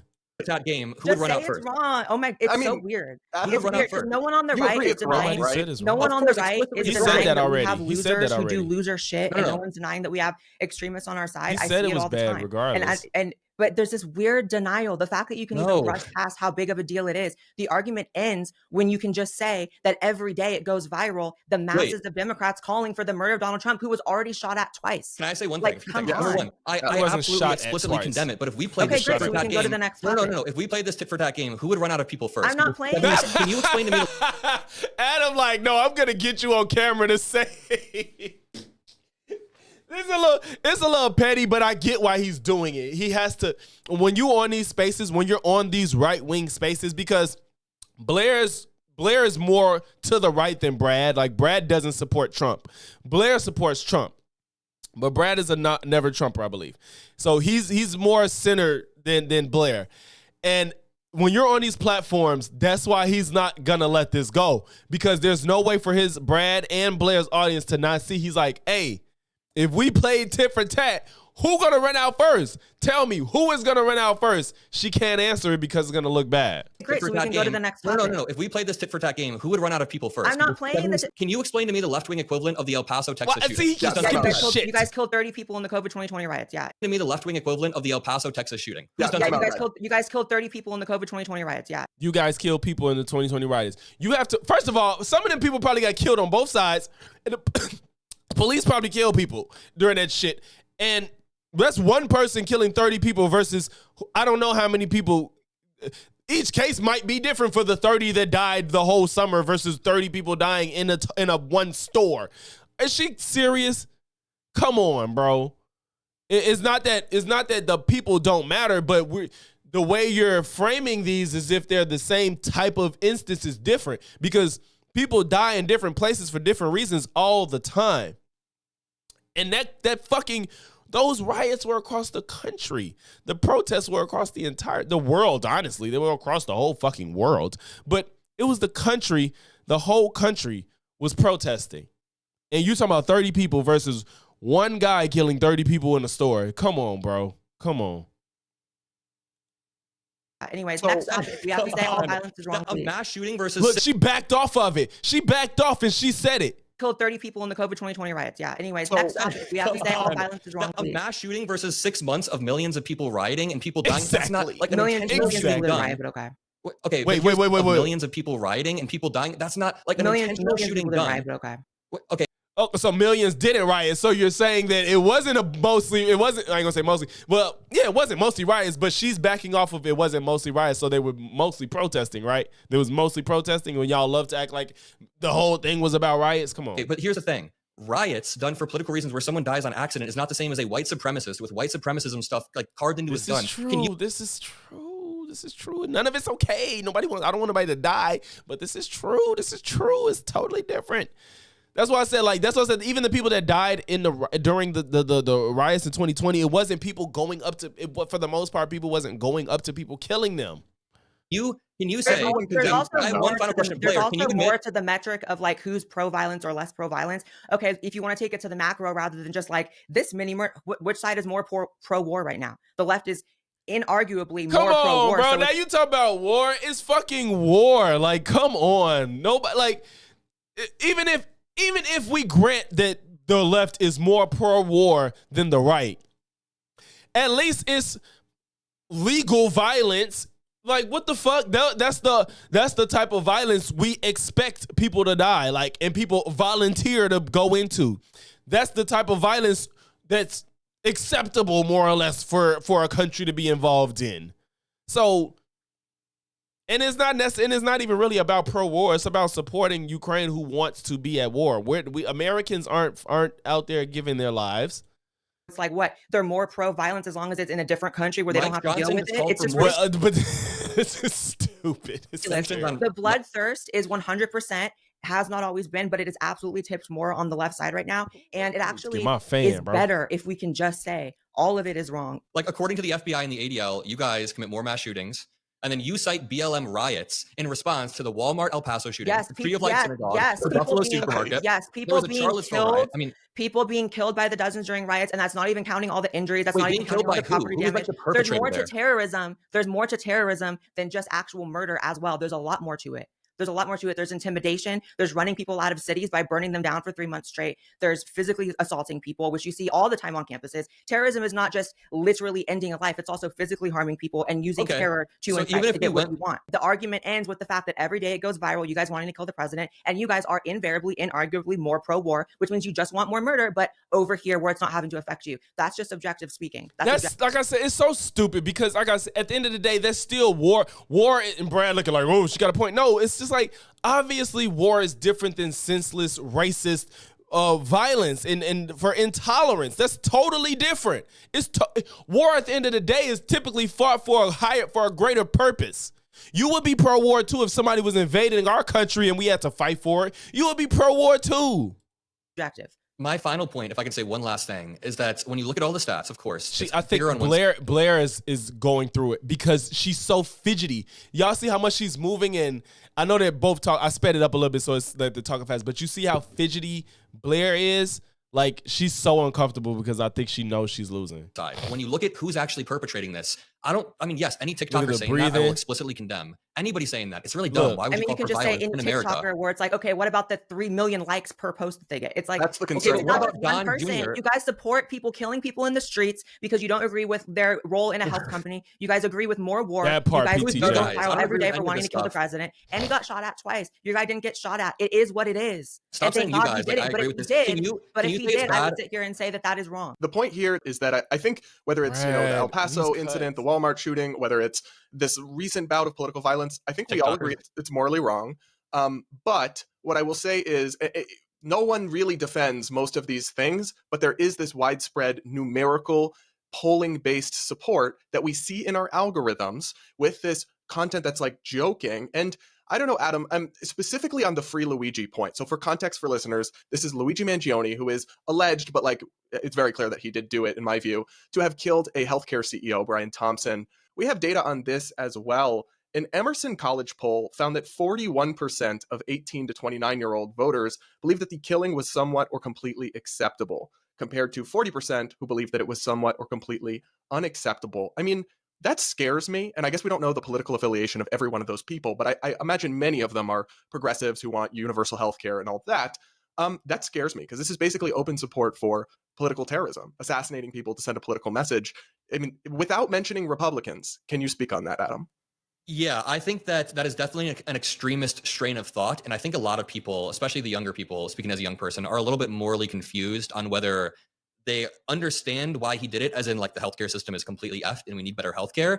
And they're so morally confused that they take that to the next level where they think that they're okay with the entire act. And I'm not going to take it to Republicans, but I guess the question that I would pose is, how does this rhetoric online manifest in person? Because I guess I am going to take it to Republicans really quickly. When Trump spread all these things about Pelosi and Paul Pelosi and Nancy Pelosi, that manifested in the form of someone beating Paul Pelosi in the head with a hammer, and then Don Jr. made fun of it that same month. I want to ask Blair. I think that's wrong.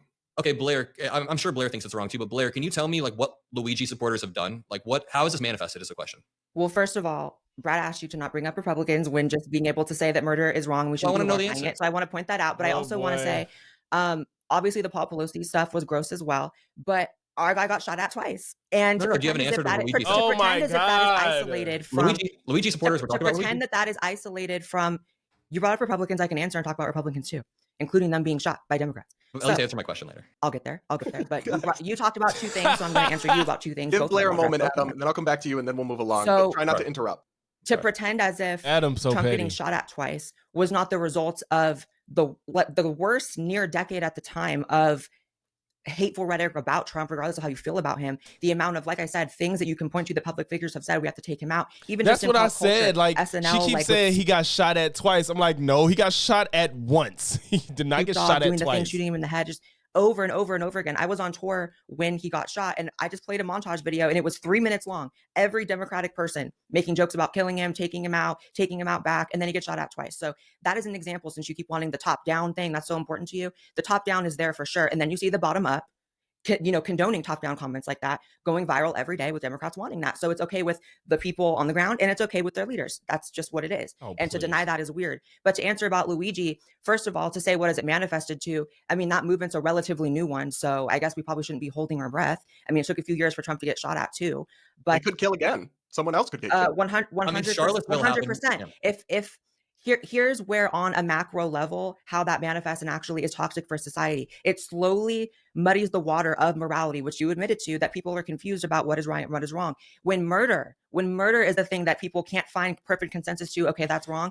And that's the difference, PTJ. Like, that's the part that kills me. These people won't ever condemn Trump for the worst shit that he's done, to the easiest thing to call out to the hardest thing to call out. They won't ever. We don't sit here and cape for Democrats that do foul shit. I don't give a fuck about Eric Adams. Like, y'all think I'm finna cape for Eric Adams because he's black or a Democrat? Fuck out of here. If Joe Biden was doing the shit that Trump is doing or did, I would be like, fuck out of here. I don't want nobody like that.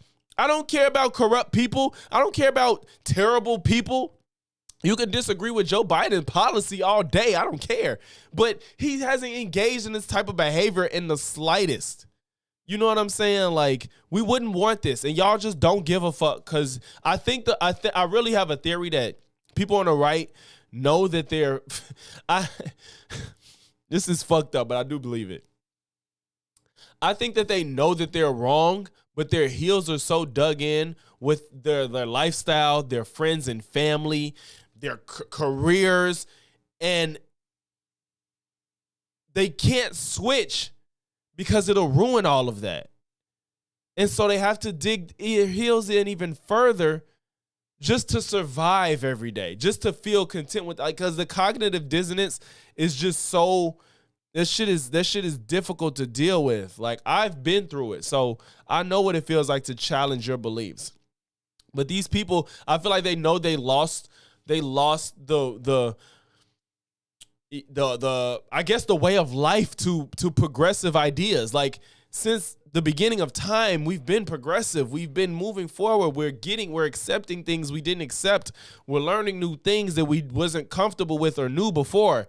And these people don't want to accept it. And I think it's just so, I think a lot of them, not all, I think a lot of them know that they got to a point where, like, maybe I was on the wrong side, but they're too far to turn back. Something deeply wrong. And any movement that supports it, False like I said, I go to equivalencies. these protests, have a quarter, I'll be fair, a quarter of the people have like Luigi's hot signs, or we have to get a Luigi for Elon Musk, or whatever. So because... Why she keep bringing up Luigi? People on the left and the right was agreeing with what he did. Like, I'm not saying most people, but like that wasn't a partisan thing. People on the left and the right did not have empathy for what Luigi did. Why does she keep bringing that up? Is it because Luigi may be somebody that might be on the left? I think he was on the left. Because automatically within like the first few months of this movement, someone else hasn't died or something. I mean, that's not really saying much. It took a few years for them to try to kill Trump too. Okay. So Final word, just a moment for Adam, and then we're going to move to our next topic.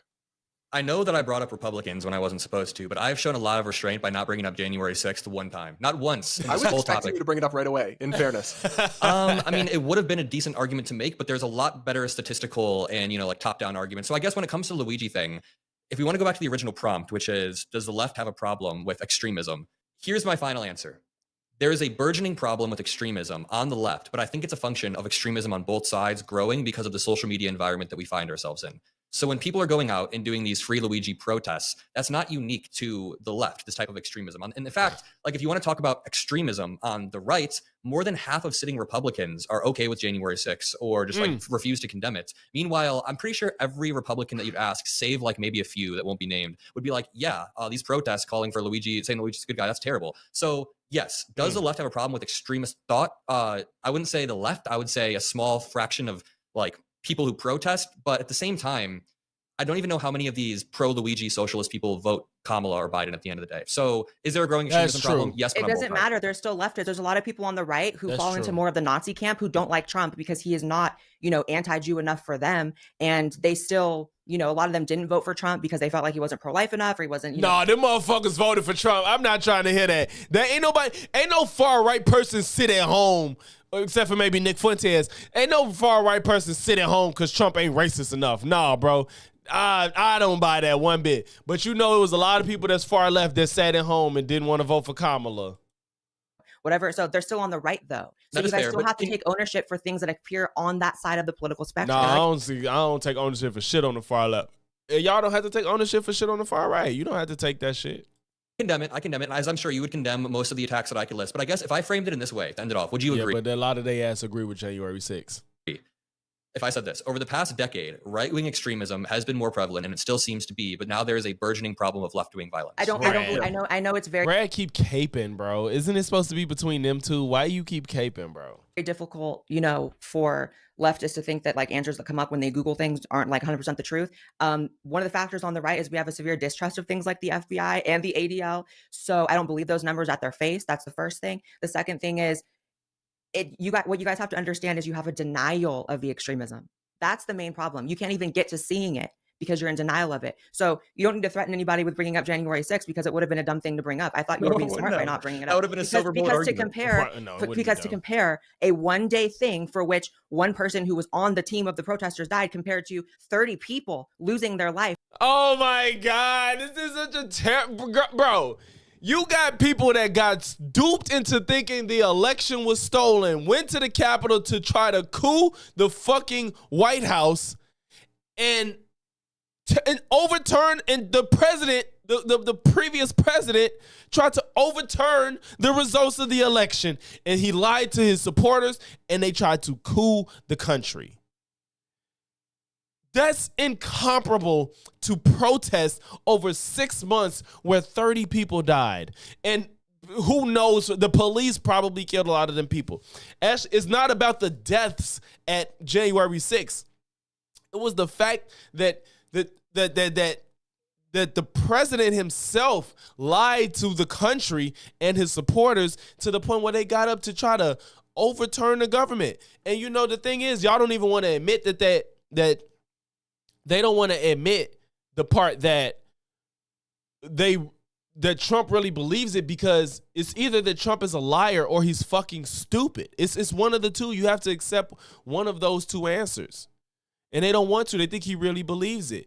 But these people, because honestly, if you think the election's stolen, yes, you should go try to fucking coup. You should. If an election was legitimately stolen, it should be cooled. I get it. So they really believe that shit, but they were lied to. Over stupidity in the summer of 2020, all at the hands of Democrats, there isn't any comparison. At the hands of Democrats? What the fuck? Thought you were being smart by not bringing that up. Trump is the one who stirred up January 6th. What did Biden say about BLM? Did he say to stop the riots or keep the riots going? He condemned it, but he was pretty muted. About Black Lives Matter. Up next. He condemned it, but what? Wait, what? He said to stop the riots or keep the riots going? He condemned it, but he was pretty muted. About Black Lives Matter. He condemned it, but he was muted. Bro, he just had to hedge. Oh, up next, we're going to talk about the big, beautiful bill, the massive spending and tax package that the Trump administration is pushing. Republicans in Congress are hammering through, but the girls are fighting, as I like to say. Elon Musk is coming out and tweeting against this package pretty strenuously. He wrote, "I'm sorry, but I just can't stand it anymore. This massive, outrageous, pork-filled congressional spending bill is a disgusting abomination. Shame on those who voted for it. You know you did wrong. You know it." So that's pretty strong language. Blair, I'll come to you first because I know that you've been appreciative of Elon in the past, as have I, although I've personally soured on him quite a bit. But on this one, I'm Team Elon. I mean, the Trump administration keeps denying it, but this bill, the big, beautiful bill, which I kind of ridiculous name, but legislation often has ridiculous names, it would add somewhere between 3 to 5, or even seen 6 trillion to the national debt over a decade. That to me is a betrayal of what MAGA voted for. Trump said he would reduce the debt or even balance the budget, not push through something that would explode it. Are you Team Elon or Team Trump on this? I'm definitely Team Elon. I think that it takes conviction to, he's not falling into like welcoming arms or anything, or people don't want to give him, his flowers for actually dissenting. He's not going to get them. So it shows, conviction and courage. And so I appreciate that. And I agree, first of all, Ugly Abomination is crazy during Pride Month, so he should probably watch his mouth. But also, the bill is horrendous. The bill is horrendous, and the title of it, it's not confusing why they titled it. It's the same reason why Black Lives Matter call themselves Black Lives Matter. It's like you give it a name that sounds good, and then a certain percentage, 25% of the population is too low IQ to look past that. And you definitely see those Republicans on X who don't understand that this does fall on Trump's shoulders, and it is his fault. The really bad things in the bill, like the stuff about how all 50 states can't regulate AI or decisions made by AI for the next 10 years. The amount of atrocities that can happen in a 10-year period with AI is really scary. And then obviously that's a trampling on states' rights to do that. So it's horrendous. And it's a reminder that, the older I get, at least, it's very clear that this is why maybe I get a little more like annoyed with the tit for tat stuff, because when you look at it, the left-right paradigm really is a scam in a lot of ways. It's not to say that voting left or right, depending on. Hold on, y'all. I'm finna set my fan up hot as shit. On the climate and the situations and who's up for office doesn't make sense on a different time. So at different times it will make sense to cast a vote a certain way. So it doesn't suddenly mean that it made more sense to vote for Kamala. If I had known this was going to come before I voted, I still would have voted for Trump for many reasons. But it's just a reminder that, we're getting F no matter what it is. It's really scary. And especially when it comes to the surveillance state stuff that Trump pushes through, it's very, I don't know. I'm no stranger to being disappointed by Trump, obviously. Like, I call him the king of the vaccine. Been against that since the beginning. So it's no foreign concept that Trump on some things clearly gets the call king of the vaccine from, the people in the room that are the real president. So. Well, I'll go to you, Adam, on this. In particular, I'll ask about Medicaid separately, so let's not get into that. Let's focus on the tax and deficit implications of the big, beautiful bill. For me, the deficit is my main concern because I'm a fiscal hawk. But I will say Democrats seem opposed to the idea of extending the Trump tax cuts at all from his first term. And were they not to do that, that's one of the main things this bill does. Most Americans would see a tax hike. Do you support that? Do you think most Americans should, or should they find a way to enshrine these cuts? I want to go tit for tat with Blair on this one. No, I'm just playing. I'm joking. But I was going to say, I'm not even in the question. I was about to say, I'm like, in all damn, bro. seriousness, well, first of all, just to back up for 1 second, and then we'll talk about the tax cuts and the permanence of them. I think that the bill just is antithetical to a lot of what Trump ran on, and I agree with a lot of what Blair said, some of it. He ran on, obviously, Doge, cutting waste, fraud, and abuse. Now he's blowing up the debt. He ran on helping the middle and lower class. And this actually brings me into the taxes pretty perfectly, because while, yes, I do think the extension of the 2017 Tax Cuts and Jobs Act would be solid. Without that, taxes would go up. It's more about the disproportionate permanence of the tax cuts for the richest of the rich. And then again, just the disproportionate tax cuts that go towards rich corporations. And then I know you said we'll get to Medicaid later, so I don't even want to dig into that. But one of the big problems Democrats have, I just want to caveat, Democrats aren't just mad that there are certain tax cuts. We're not even mad that the tax cuts from 2017 are extended. It's the fact that it seems very much so like you are pulling money from the House Energy and Commerce Committee, Medicaid in particular, to then make space for those tax cuts. That seems to be the problem with a lot of Democrats. Yeah, we'll get into the Medicaid thing in a moment. But Adam, I'll just challenge you on this a little bit. It is true that if you run the numbers and see who do the tax cuts benefit the most, it will skew towards the upper echelons of income earners. But Adam, that's because they pay most federal taxes. If you look at federal income taxes, which is the main tax we're talking about here, it is disproportionately paid by the highest earners already. Why is his YouTube plaque so low? I'm sorry, that just bothered me. Like, I'm not good at decorating. Y'all see my shit. I just did what I could. I'm not good at this shit. But I would not have the plaque that low. It just seems so out of place. He could replace it with that green picture over there to his left, our right. It's just so low. It looks weird. So if you're going to be cutting taxes, you're always going to end up with these numerical analyses that show up to, mostly benefits this. With the corporate tax as well, it's actually, there's economic literature on this, largely borne by workers through lower wages and lower investment. Even Democratic aligned tax organizations estimate that portion of it being borne as high as 1/3. So I guess the idea that these tax cuts mostly go to the rich, a majority of people will get a tax cut. A lot of the dollar total value may go to higher earners, but that's because they pay more taxes. Isn't that just part of a tax cut? No, I definitely understand the fact that if you're paying $4 million, or if you're making $4 million, then you're going to be paying a lot more. But I guess my question that I would pose to you or Blair is, how do you justify the permanence of the tax cuts towards the upper echelon? Meanwhile, like, the lower tax cuts expire again. Well, all the tax cuts should be made permanent if they're going to make them, because in my view, as a fiscal hawk, the point of lowering taxes is to improve incentives and encourage people to invest more, work more. And if it's temporary, then it doesn't, because people plan in 5, 10, 15-year timelines. But what happens is they make them temporary as a budget gimmick to reduce the score from the Congressional Budget Office about how much it will add to the debt. If they made them permanent, then instead of the 3 to 5 trillion we've been talking about, it'd be a much bigger number. So that's why they do that. I'll bring in Blair here. Do you think, though, with the kind of populist strain of MAGA, is it a bad look to be doing these tax cuts? I support them, right? But for richer people and corporations right now. I don't really know. I know that one of the few good things about Trump is that he does allow sort of that core MAGA base to reel him in on certain things sometimes. Like, that you think are redeeming, like, it's not great. So that the vast majority of this flows. But are there other things in the big, beautiful bill that you think are redeeming? Like, for example, the border security funding that, I agree. I mean, I at least think we sorely need. yeah. So, I mean, the big, beautiful bill is really big. And so, you know, life is not black and white. So there is gray and there is nuance and there are some good things in it. But oftentimes those are the things that get you to be okay with the more nefarious things. So, for example, there is some like anti-trans minor stuff in there that I've heard, that he's making it harder for trans children to get surgical. Well, yeah, Medicaid, the health insurance program, the government health insurance program, Medicaid, will no longer cover gender transition treatments. So hormones, puberty blockers, surgeries, anything for minors. And I believe potentially also which for I would 100% adults agree with on Medicaid. So yeah, you can speak to that, Blair. Which I would 100% agree with. And I also agree with it when it pertains to adults as well, because I think a lot of this is cosmetic and a lot of it isn't necessary. The problem with that, though, I get it. I just think that's true. It is cosmetic, and a lot of it probably isn't necessary. But I just wonder, those extreme cases. There's extreme cases, and I'm not saying gotta necessarily be covered by Medicaid or Medicare or whatever. I don't know. I just wonder how those extreme cases be handled. Those people that really, really, like Blair luckily has the money to do everything she needs to do to feel how she wants to feel. So I just wonder, like, do you not want that for people that don't have your money? Like, so they could. Now I get it. Like, some things is like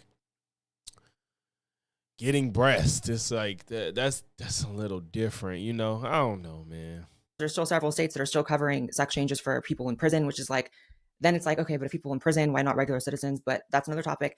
The point is, well, the difference is people in prison, that's a good argument towards letting people have it, because if people in prison can get it, but I guess the issue is if they've already, the thing is, I think when you're in prison, if you're already on it, that's when you can get it. You can't just up and start getting the medication for gender affirming care while you're in prison. But if you're already on it and you need to consistently take it so you don't have any adverse side effects that could endanger your life, whether it be through not taking what you need or other people doing things to you because now you're starting to change how you look physically, they have to supply you. Like, it's just same as somebody's diabetic. You can't just strip somebody of their diabetes medicine because they're in jail. That's inhumane. So that's the difference. You can't just start it in jail. If you have it, if it's anything to sustain your quality of life, that's why they still get it in jail. When you're not in jail, I guess that's why I said I don't know how I feel about it. It's hard for me to make that determination. Like, it's cosmetic. I think some of it is cosmetic, but some of it ain't cosmetic. I don't know. Like, I don't know. It's just the area of it is so different. I can't definitively say how I feel. that may make people who are looking at the medical stuff feel a little more safe. Like, okay, we're getting rid of like paying for these barbaric surgeries and everything that their favorite libs of TikTok and conservative influencers, speak out about, and rightfully so. But there's also stuff in the big beautiful bill that erodes your right to not be subject to medical experiments when it comes to AI. AI making decisions about your health, and then you can't sue anybody. So it's like there's more to it than people understand, and that's why they gave it the name for a reason, for optics, and they included things like sticking it to the trans kid stuff because there's other medical stuff that has dire implications for every adult and every kid as well. Yeah, I'll just say that's why scary. I call me old fashioned, but I think we should go back to funding the government one department at a time rather than these massive cromnibus bills. Adam, I want to move us to our final topic, but just quickly, do you think it's fair for them to cut off Medicaid coverage of for gender treatments for minors, or do you oppose that? No, it's fine. Okay, that's a somewhat hot take for a Democrat, but okay. I mean, maybe. I mean, we're in a new era. We're in a new era, man. All right. Well, Democrats had no choice after the election. They understood that the 90 come issues that they're on. willing to sacrifice for, some of them are able to now be like, actually, we can get rid of that. Whereas I am a very inclusive, like a very inclusive person. I'm not going to fight over whether Medicaid should include some of the stuff. My question would be, does it cover other cosmetic surgeries? I can't tell you, but I doubt it. Probably not. I doubt it. Right. Insurance doesn't really cover cosmetic surgery. Yeah. I will say though, the one big beautiful bill, I do agree with Blair. Really solid name. I heard Caitlin Collins on CNN the other day calling it that, and I'm like, what a win! It's What a a win big, for Trump to beautiful even bill. name it It's that. going to be the biggest, the most beautiful. Even though it's big and costly. Okay, and thank you guys so much for your time. I'm really enjoying this conversation. I imagine people will. They'll have to let me know in the comments. Okay. All right. So after this, we're gonna do Birdman. I'm going to. Am I gonna get up? Yeah, if I'm gonna get up, I'm gonna get up now. So we're gonna do Birdman when I come back. That's what we're doing next.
All right, y'all.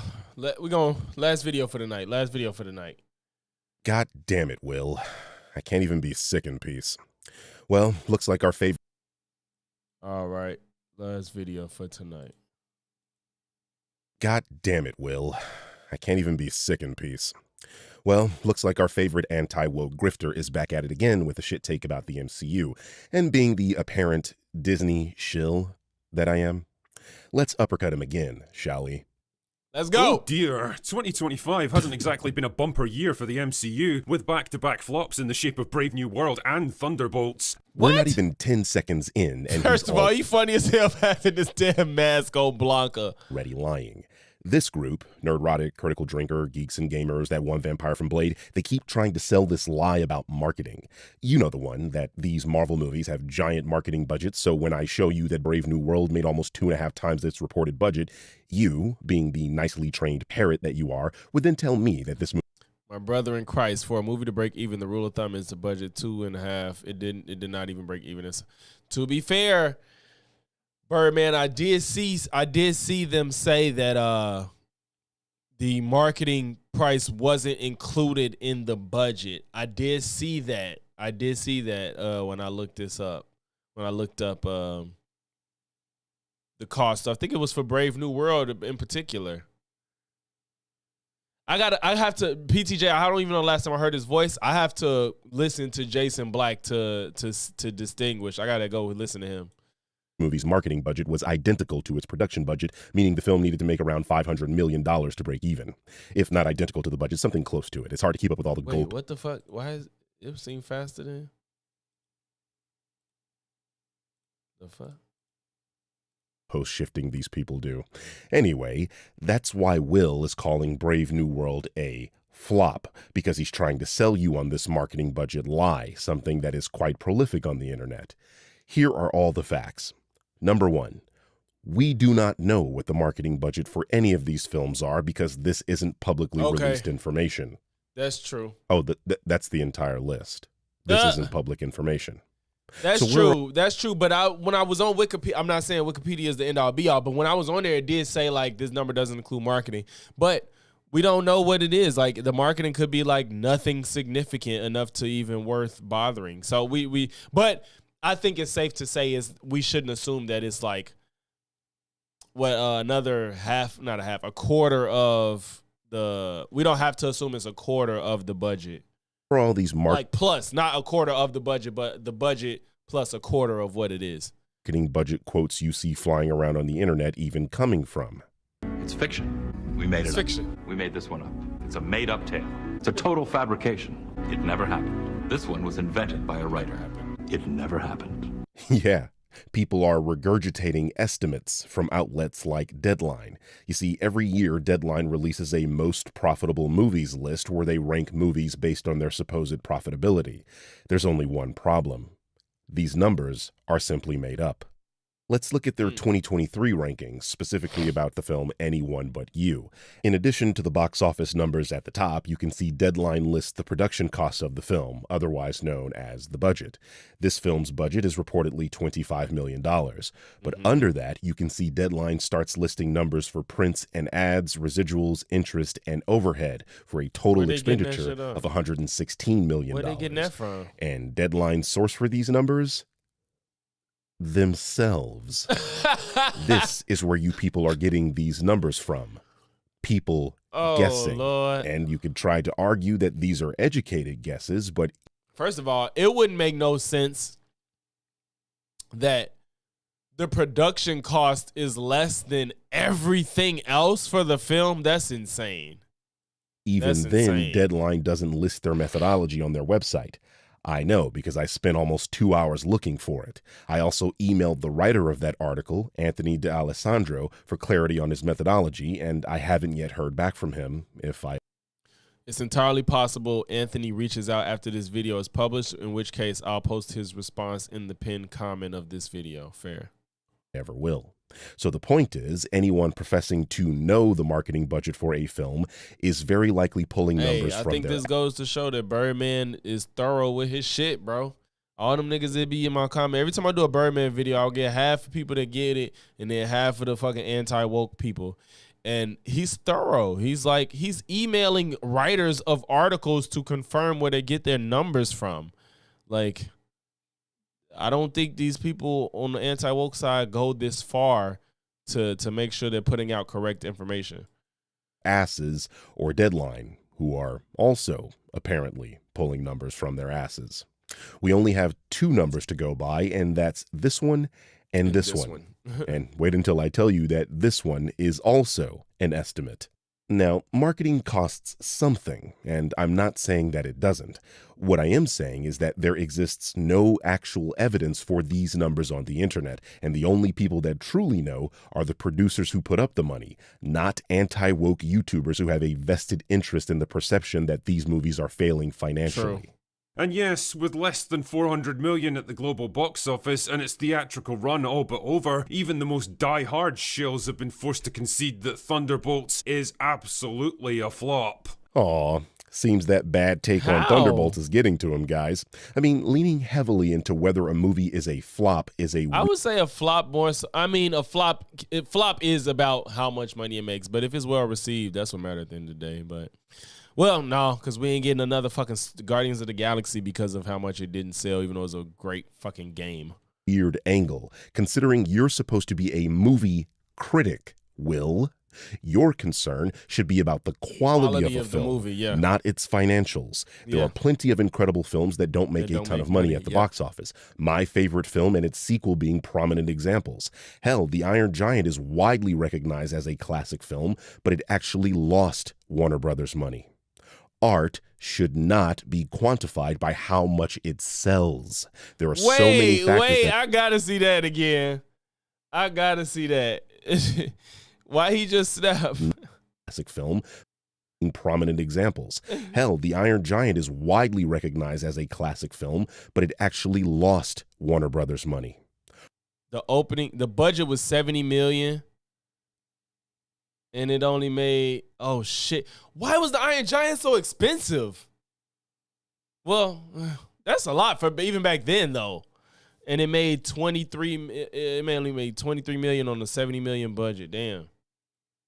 Art should not be should not be, insert fancy word here. quantified by how much it. But wait, he put Tyler the Creator for buy. Why he put Tyler the Creator for buy? Oh my God. Warner Brothers money. Art should not be quantified by how much it sells. There are so many factors that can prevent a film from making money, including luck and timing. That's how you know you're not a real critic, Will, when a movie apparently failing is a point scored on your side. You're just proving that you're a culture war ideologue who has weaseled his way into this discussion when you should be just as derided and ignored as Ben Shapiro is when talking about movies. And call me crazy here, but something tells me that Ironheart isn't going to turn things around for them. Well, Ironheart is a TV show on a streaming platform that doesn't release their viewership numbers. Even if it did have a high viewership, we wouldn't know one way or the other.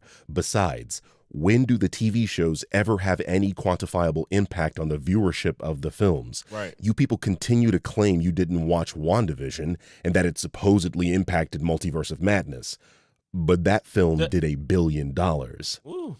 That means that everything now And rests not only on the that, WandaVision was good as fuck, so I don't even know what the fuck you talking about. People ain't watch it. Fantastic Four, the third attempt in the past 20 years to make Marvel's first family work on the big screen. And I think it's fair to say things aren't exactly shaping up well for them. Once again showing you don't know shit about movies. Reshoots are a normal part of film production. Basically, every movie has them, and that's because despite the advances in AI technology, movies are made by humans. Perhaps if your movie had a couple of reshoots, it might have been better than Brave New World. Well, that's unfair because clearly Brave New World has more people rating it than his movie, but hey. Whoa, PTJ, I don't know. I have high hopes for this Fantastic Four. Are you talking about them as a team, as heroes, or you mean the films? Because the past 3 movies, yeah, they ain't good. Now the first 2 is better than the redo with Michael B. Jordan, but the first 2 is still not that good. They're not that good of movies, but I have high hopes for this. This looks like it can be really good. Regardless, sometimes things need to be tweaked. Sometimes a scene doesn't work as intended, and you only find that out during the editing process. Once again, Oh, yeah. I mean, but Marvel's never done it, though. That's the difference. Marvel hasn't gotten their hands on it. So we loved Spider-Man when Sony did it with Tobey, but it was better when Marvel did it. So when Sony was doing Fantastic Four, it wasn't that good. The first one was serviceable. But the Incredible Hulk was good. I think if you go back and watch the Incredible Hulk with Edward Norton, that was good. That was good. And then Sony did that. And even Spider-Man was good. But when Marvel got their hands on it, it was even better. So and then Hulk just didn't have a reason to have his own movie after Marvel got Hulk. But I do think that this movie is gonna be good. I think this is what's gonna bring back a lot of hype for Disney and the MCU. Is normal. Avengers Endgame had reshoots, for fuck's sake. You all remember the Russo brothers revealed that the portal scene in Avengers Endgame was drastically changed in reshoots. the iconic line at the end of the movie?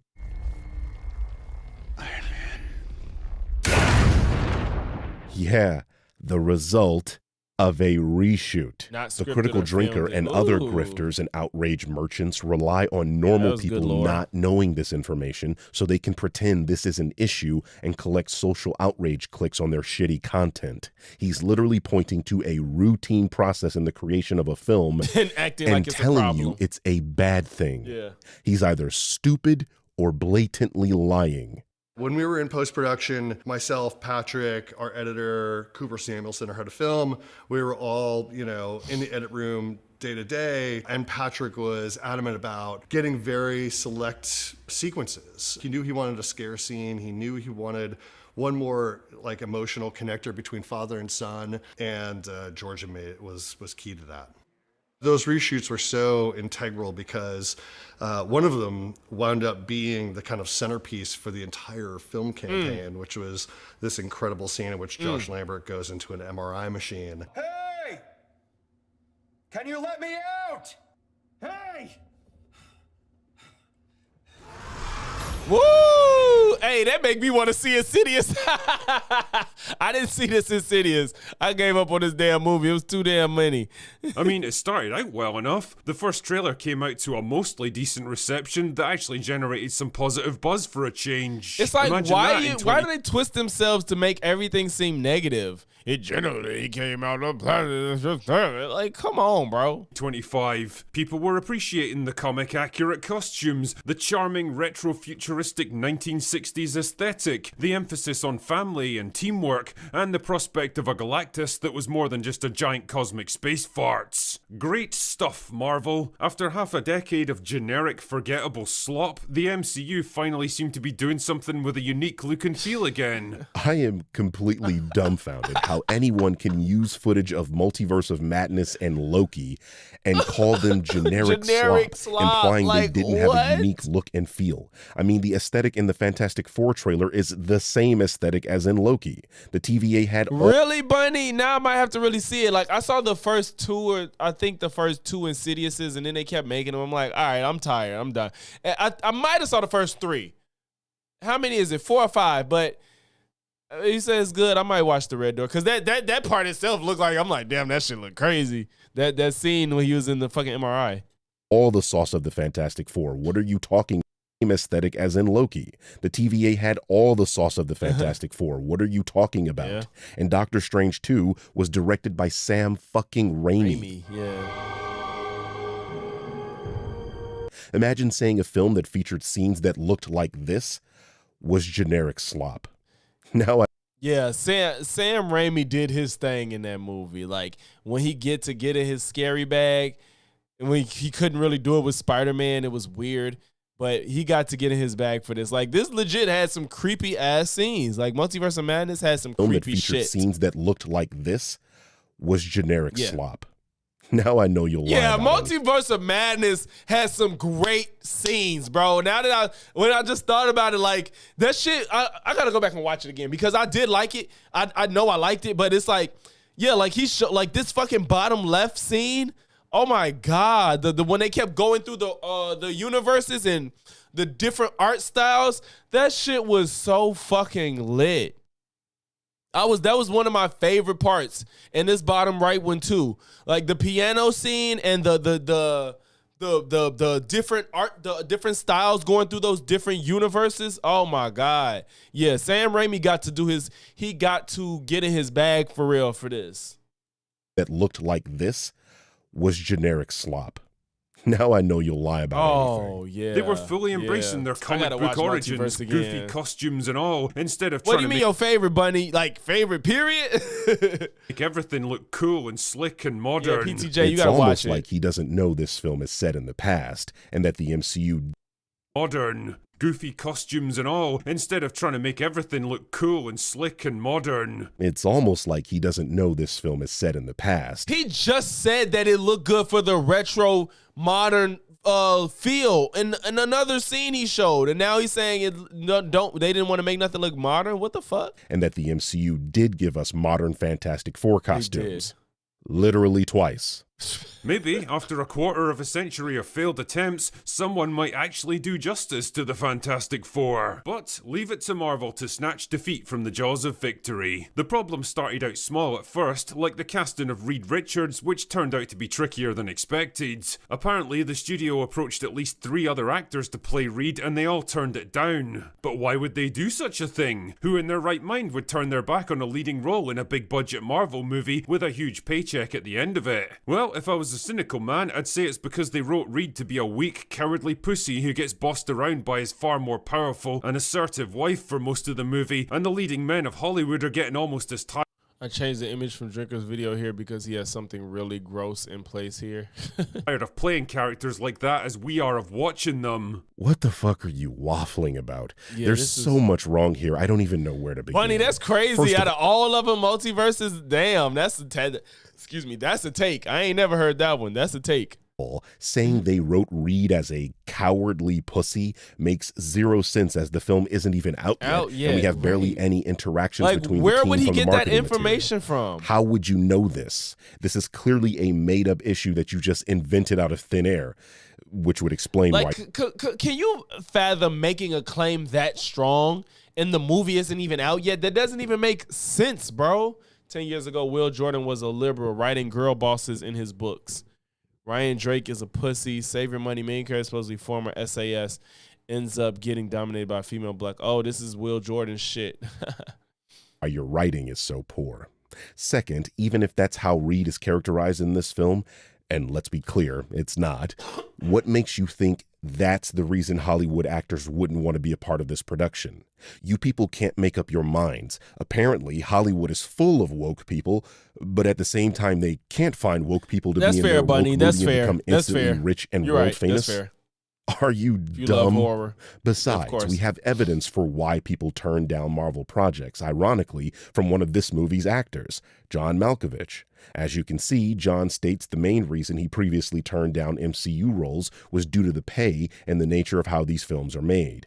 These are superhero movies, and not every artist is into that sort of thing, and on top of that, they require long-term commitments due to the nature of its shared universe. That makes all the sense in the world. If you don't want to commit to have reprise, especially if you're Mr. Fantastic, like he's gonna show up again clearly, and if you don't want to commit to that. That's where the "till you're 90" joke comes from in Deadpool and Wolverine. But then, like a knight in rainbow-colored armor, a savior arrived to take up the mantle. So just blatant homophobia now? I mean, we already knew you were a bigot, but what I want to know is how the fuck are you still monetized on YouTube? I mean, it says it right here, hateful and derogatory content. I mean, you should have already been demonetized when I prove you slandered Isabella Merced with the false quote, as stated right here. But I am constantly amazed how you people continue to escape YouTube's community guidelines. You are the Osama bin Laden of the internet. That's right, it was Pedro, I'll appear in literally anything Pascal, an actor that clearly saw the meme about him taking on far too many roles and said, What's with you weird right-wingers and being upset with actors getting work? If it's not Endymion, Right. this demonetized tap dancer getting angry at Deborah Wilson being in a lot of games, it's you and Turd Roddick being upset at Pedro Pascal. And it's not like you can say these people are even bad at their jobs.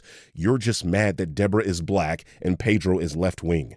That's it. You have no actual critique of their performances. You just say they're in too many things. Perhaps they're in a lot of shit because they're good at their jobs. Right. I know that's a foreign concept to people who have to grift and lie to gullible people on the internet for their popularity, but sometimes people are really good at what they do, and that's why they get hired. You know, merit. A I don't know who concept that so is, foreign buddy. to you, you're probably putting it into Google Translate. but hey, who knows? But yeah, I think they do it just to the point where it's so slick enough that it could go under the radar, I think. Maybe Pedro would buck the career-long trend of taking on high-profile but inappropriate roles and deliver an absolutely mean killer performance as inappropriate? Reed Richards.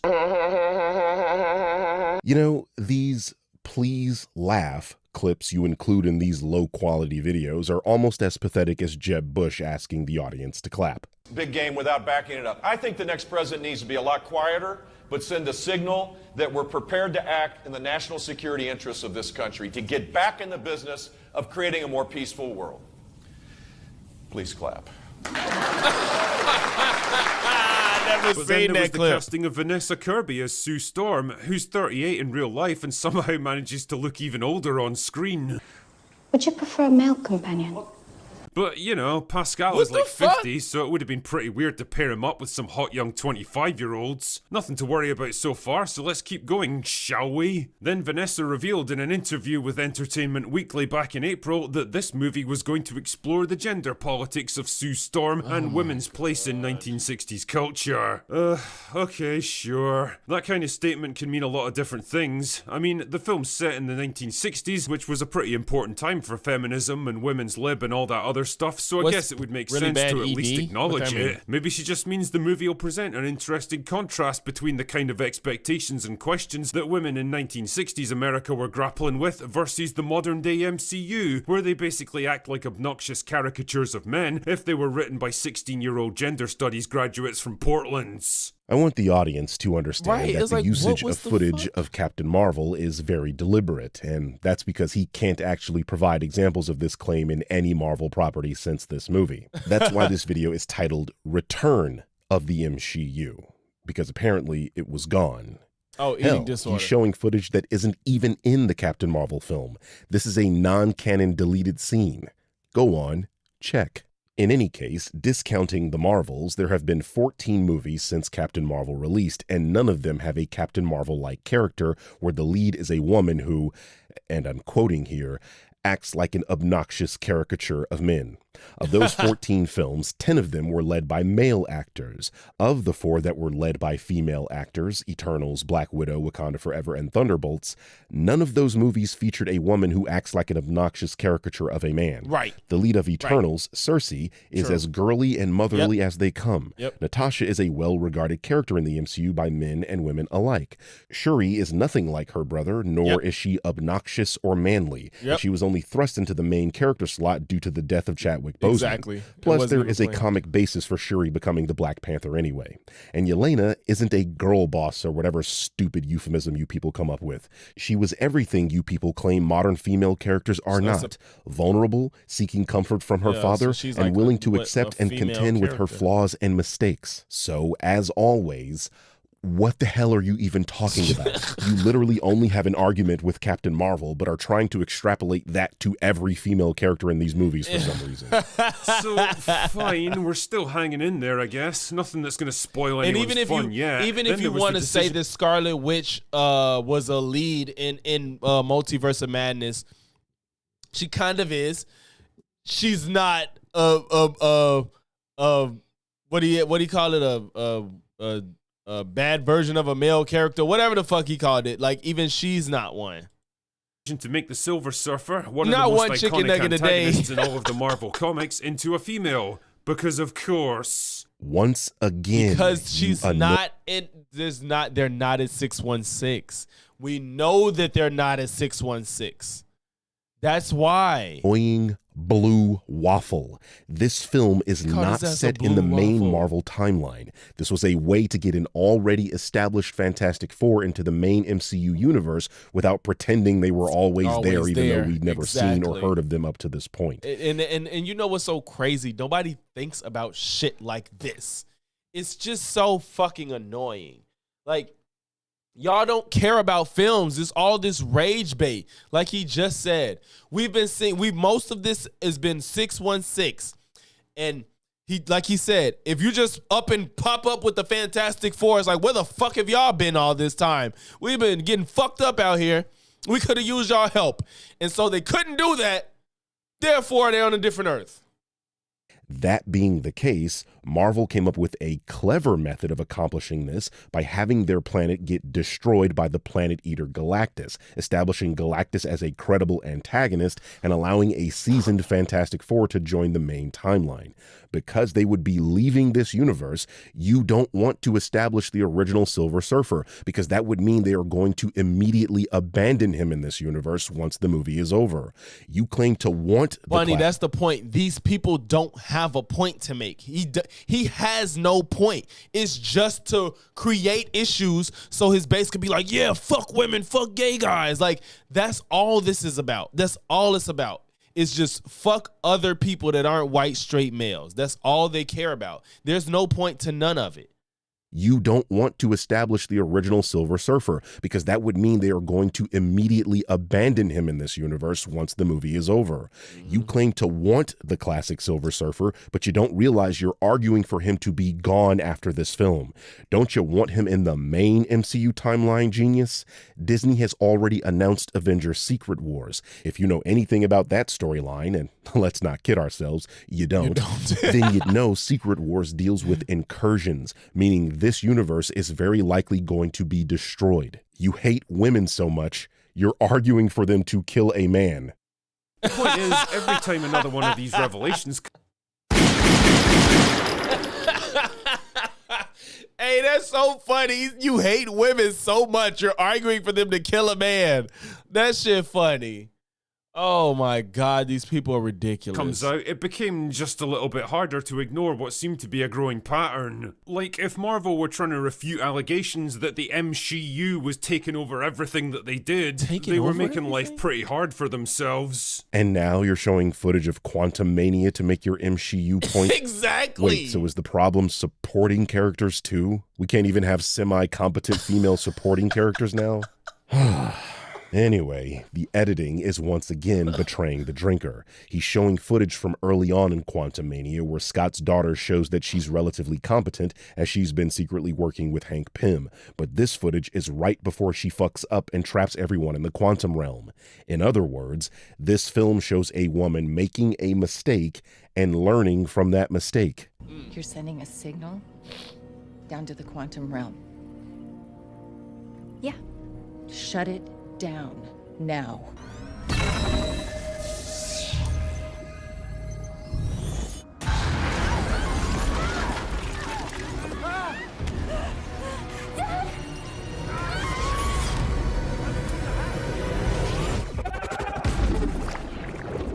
These grifters did this same type of deception with She-Hulk. They took a single moment from a, and I'm pausing for emphasis here, television series and tried to make the show out to be some feminist power fantasy. I'm sure most of you have seen or heard about this scene. But we can't pretend like we are two of the few people on Earth that can actually protect her, which is why we have to make sure of your ability to tolerate distress and regulate your emotions, especially your anger. Well, here's the thing, Bruce. I'm great at controlling my anger. I do it all the time. When I'm catcalled in the street, when incompetent men explain my own area of expertise to me, I do it pretty much every day, because if I don't, I don't know if we're gonna see a Kang, man. Emotional, I would like to too, but or might just literally get murdered. So I'm an expert at controlling my anger because I do it infinitely more than you. So all of this just feels like projecting a lot of shit onto me. See. No, I'm doing this. Okay, this is completely new territory. Look at that. Jennifer clearly undermining her male counterpart, which betrays the struggle and character development Bruce went through while dealing with being a Hulk and showing a Mary Sue being perfect. Right? Well, I bring you back to the fact that this is a television series, and in TV, there are plot threads that are resolved within an episode, and then there are plot threads that get resolved throughout the series. Yeah. And Jennifer saying she knows how to control her emotions because she's a woman is one that gets resolved later in the show. They show her losing control of her emotions, which gets her into trouble, which shows that Bruce was right and that she was wrong. This is busted. This is the truth presented by intelligentsia. She-Hulk does not deserve your attention. Okay, can we stop this? And she's a slut. Can we stop it?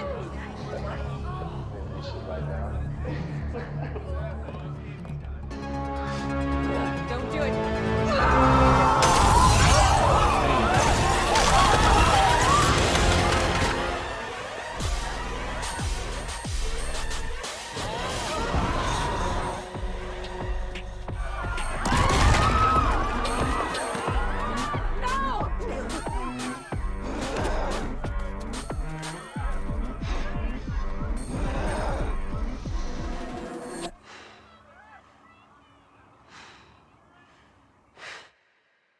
And now, when Jennifer Walters grows angry or outraged, a startling metamorphosis occurs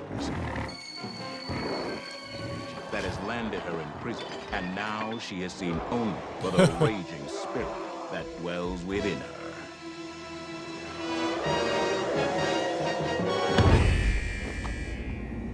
We need to identify every How he individual can show this who much has of the my show, private but he can't show information. much of Forget the that. movie? We need to discuss your case. I was angry, which is how anyone would respond in that situation. But you're not just anyone. You are an out-of-control Hulk. That's what all the witnesses saw. But if you listen to these anti-woke losers, you likely never saw this part of the show and only the out-of-context clip that these people use to farm and harvest outrage. Yep.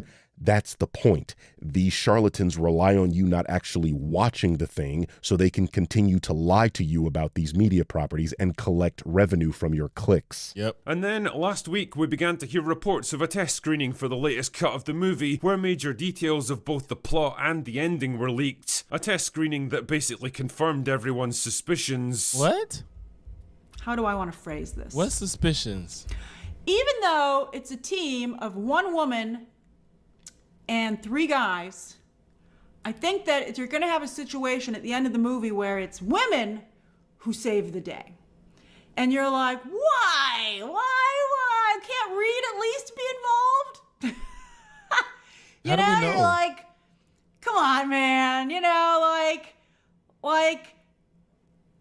Come on. How do we know Eloquently this? phrased as always, Grace. Good job. I mean, if even one of the biggest Marvel shills on the planet is calling out your movie for being too girl bossy, you know you've got fucking problems. Or, and I know this might I be like the hard gray for you to believe, streets. It's part of she's Reed. giving her honest thoughts on a media property and isn't trying to sway people with lies, deceptive editing, and political dog whistles.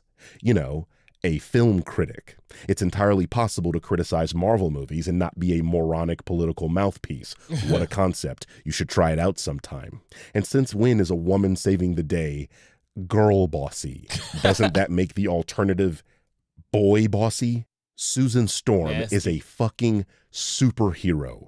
She's allowed to save the day, guys. Yeah. I could understand this criticism if it were like Kat Dennings' character, but we're talking about a super-powered being. She's saved the Fantastic Four on many different occasions. She's literally the first female superhero for Marvel's Silver Age, one of the original members of Marvel's first family, the team that started 616. Put some goddamn respect on the Invisible Woman. The hell do you expect her to be? Some damsel in distress? Right. She's not your wife, Will. Anyway, the gist here is that the movie culminates with Sue Storm joining forces with the female Silver Surfer to defeat Galactus with a little help from a superpowered baby, leaving the rest of the lads with, well, not a whole lot to do. Oh my goodness, it literally is the meme. Girls get it done. I'm going to ignore how you missed the satire in that bit from The Boys. I was and just instead gonna talk say that scene was like literally that was the joke. That was the joke in that scene. Honestly, PTJ, I don't know why you say that. Honestly, Black Widow was decent. Like, it felt like not a James Bond movie, but it didn't feel like an MCU movie. It just felt like an action movie. Man, I liked Black Widow. I don't know why you got smoked for Black Widow. I honestly liked it. It was good to me, like, for what it was. It wasn't like one of the best Marvel movies, but I just felt it was a good action movie. Going to ignore how you missed the satire in that bit from The Boys, and Done. Yeah, that's I'm going to exactly- ignore that was the how point. you missed the satire in that bit from The Boys, and instead talk about how you're seriously downplaying Franklin Richards. He's not just some baby helping the girl bosses defeat the bad guy. Franklin is a god-level character with the ability to create and destroy universes. Galactus literally fears him. My assumption is they're going to try to have Franklin create a planet for Galactus to consume or something, and Sue being his mother with the ability to fly and create nearly unbreakable force fields, I can conceive of many different ways this makes a whole lot of sense. I mean, the film is literally called First Steps, after all. What did you think that was a reference to? And all of this begs the rather obvious question. Why? Why do they keep doing this? Why do Doing they keep what? pushing the same trope that clearly isn't working and What are you hasn't talking for about? years now? Like, did nobody at the studio put up their hand and say, we've been doing this whole MCU thing for like 5 years now. Nobody Talking about likes Taskmaster? it. Everyone's making fun of us and it's losing us a shit ton of money. Can we maybe try something else now? Let's look at all the properties you showed in this footage. Multiverse of Madness was a near billion-dollar movie that was loved by the general public. Black Widow was a film that was released during the pandemic and had a... I'm telling you, PTJ, look, 79% by critics, 91% by people that saw it. And this movie came off the back of COVID. Black Widow came off the back of COVID and still, what did it do? What was the budget? I can't see the budget. What's he finna say? Simultaneous streaming release. Look, Black Widow was a film that was released during the pandemic and had a simultaneous streaming release, so its box office numbers are not indicative of public interest. There you go. Yes. So I was like, it's off the back of COVID. I knew it was something weird. So Black Widow couldn't even be in theaters. So who knows what it would have done. But we see 91% by the audience, bro. Over 10,000 ratings. 70. First of all, I don't really care about the critics, but even if the critics are 79 and the audience is 91, Black Widow wasn't bad, bro. It was not a bad movie. What are these ratings? Love and Thunder was also good, liked by the public, and it made nearly 800. Wait, now I didn't like these Love and ratings. Thunder. Love and Thunder was also liked by the public, and it made nearly 800 million at the box That's why he office. said liked, it wasn't loved. I did not like Love and Thunder. That's on the bottom of my list of Marvel movies. Wakanda Forever was critically acclaimed and was about 100 million shy of making $1 billion. She-Hulk is a TV show that I know most of y'all didn't even watch, hence my explanation earlier.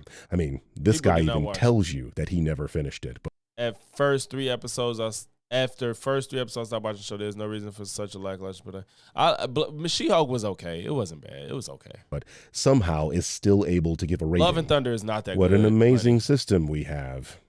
The Guardians Holiday Special is widely regarded as one of the best MCU properties, and Loki is considered the best television show from the MCU.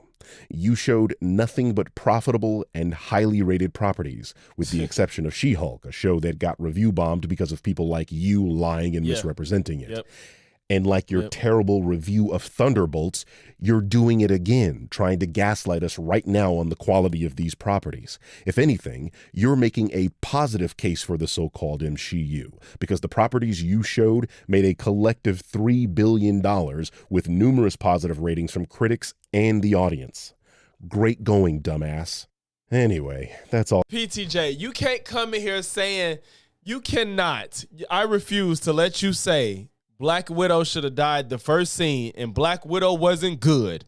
And you're sitting here and you like Love and Thunder. What up, Grub? My fellow Switch 2 hater, yeah. Oh, fuck Nintendo. But no, PTJ, for you to say Black Widow is bad and like Love and Thunder, that is unacceptable, bro. I ain't gonna lie, Bunny, I didn't finish Loki. Everybody liked Loki, but I just could not get into it. It wasn't enough action for me. I'm not a big Loki fan. I'm not saying it was bad. I just could not finish it. I did not finish it, but I don't talk shit about it. Moon Knight was good. Guardians of the Galaxy was the one though. Yes, Guardians of the Galaxy 3 is one of the better movies in this last phase. Guardians of the Galaxy 3 was really, really good. Probably, I put it up. I don't know. I've still got to see if it's better than the first one, but Guardians of the Galaxy 3 was really good. I got to see how Loki ends. I know I do. I know I have to watch Loki. I have to, and I plan to.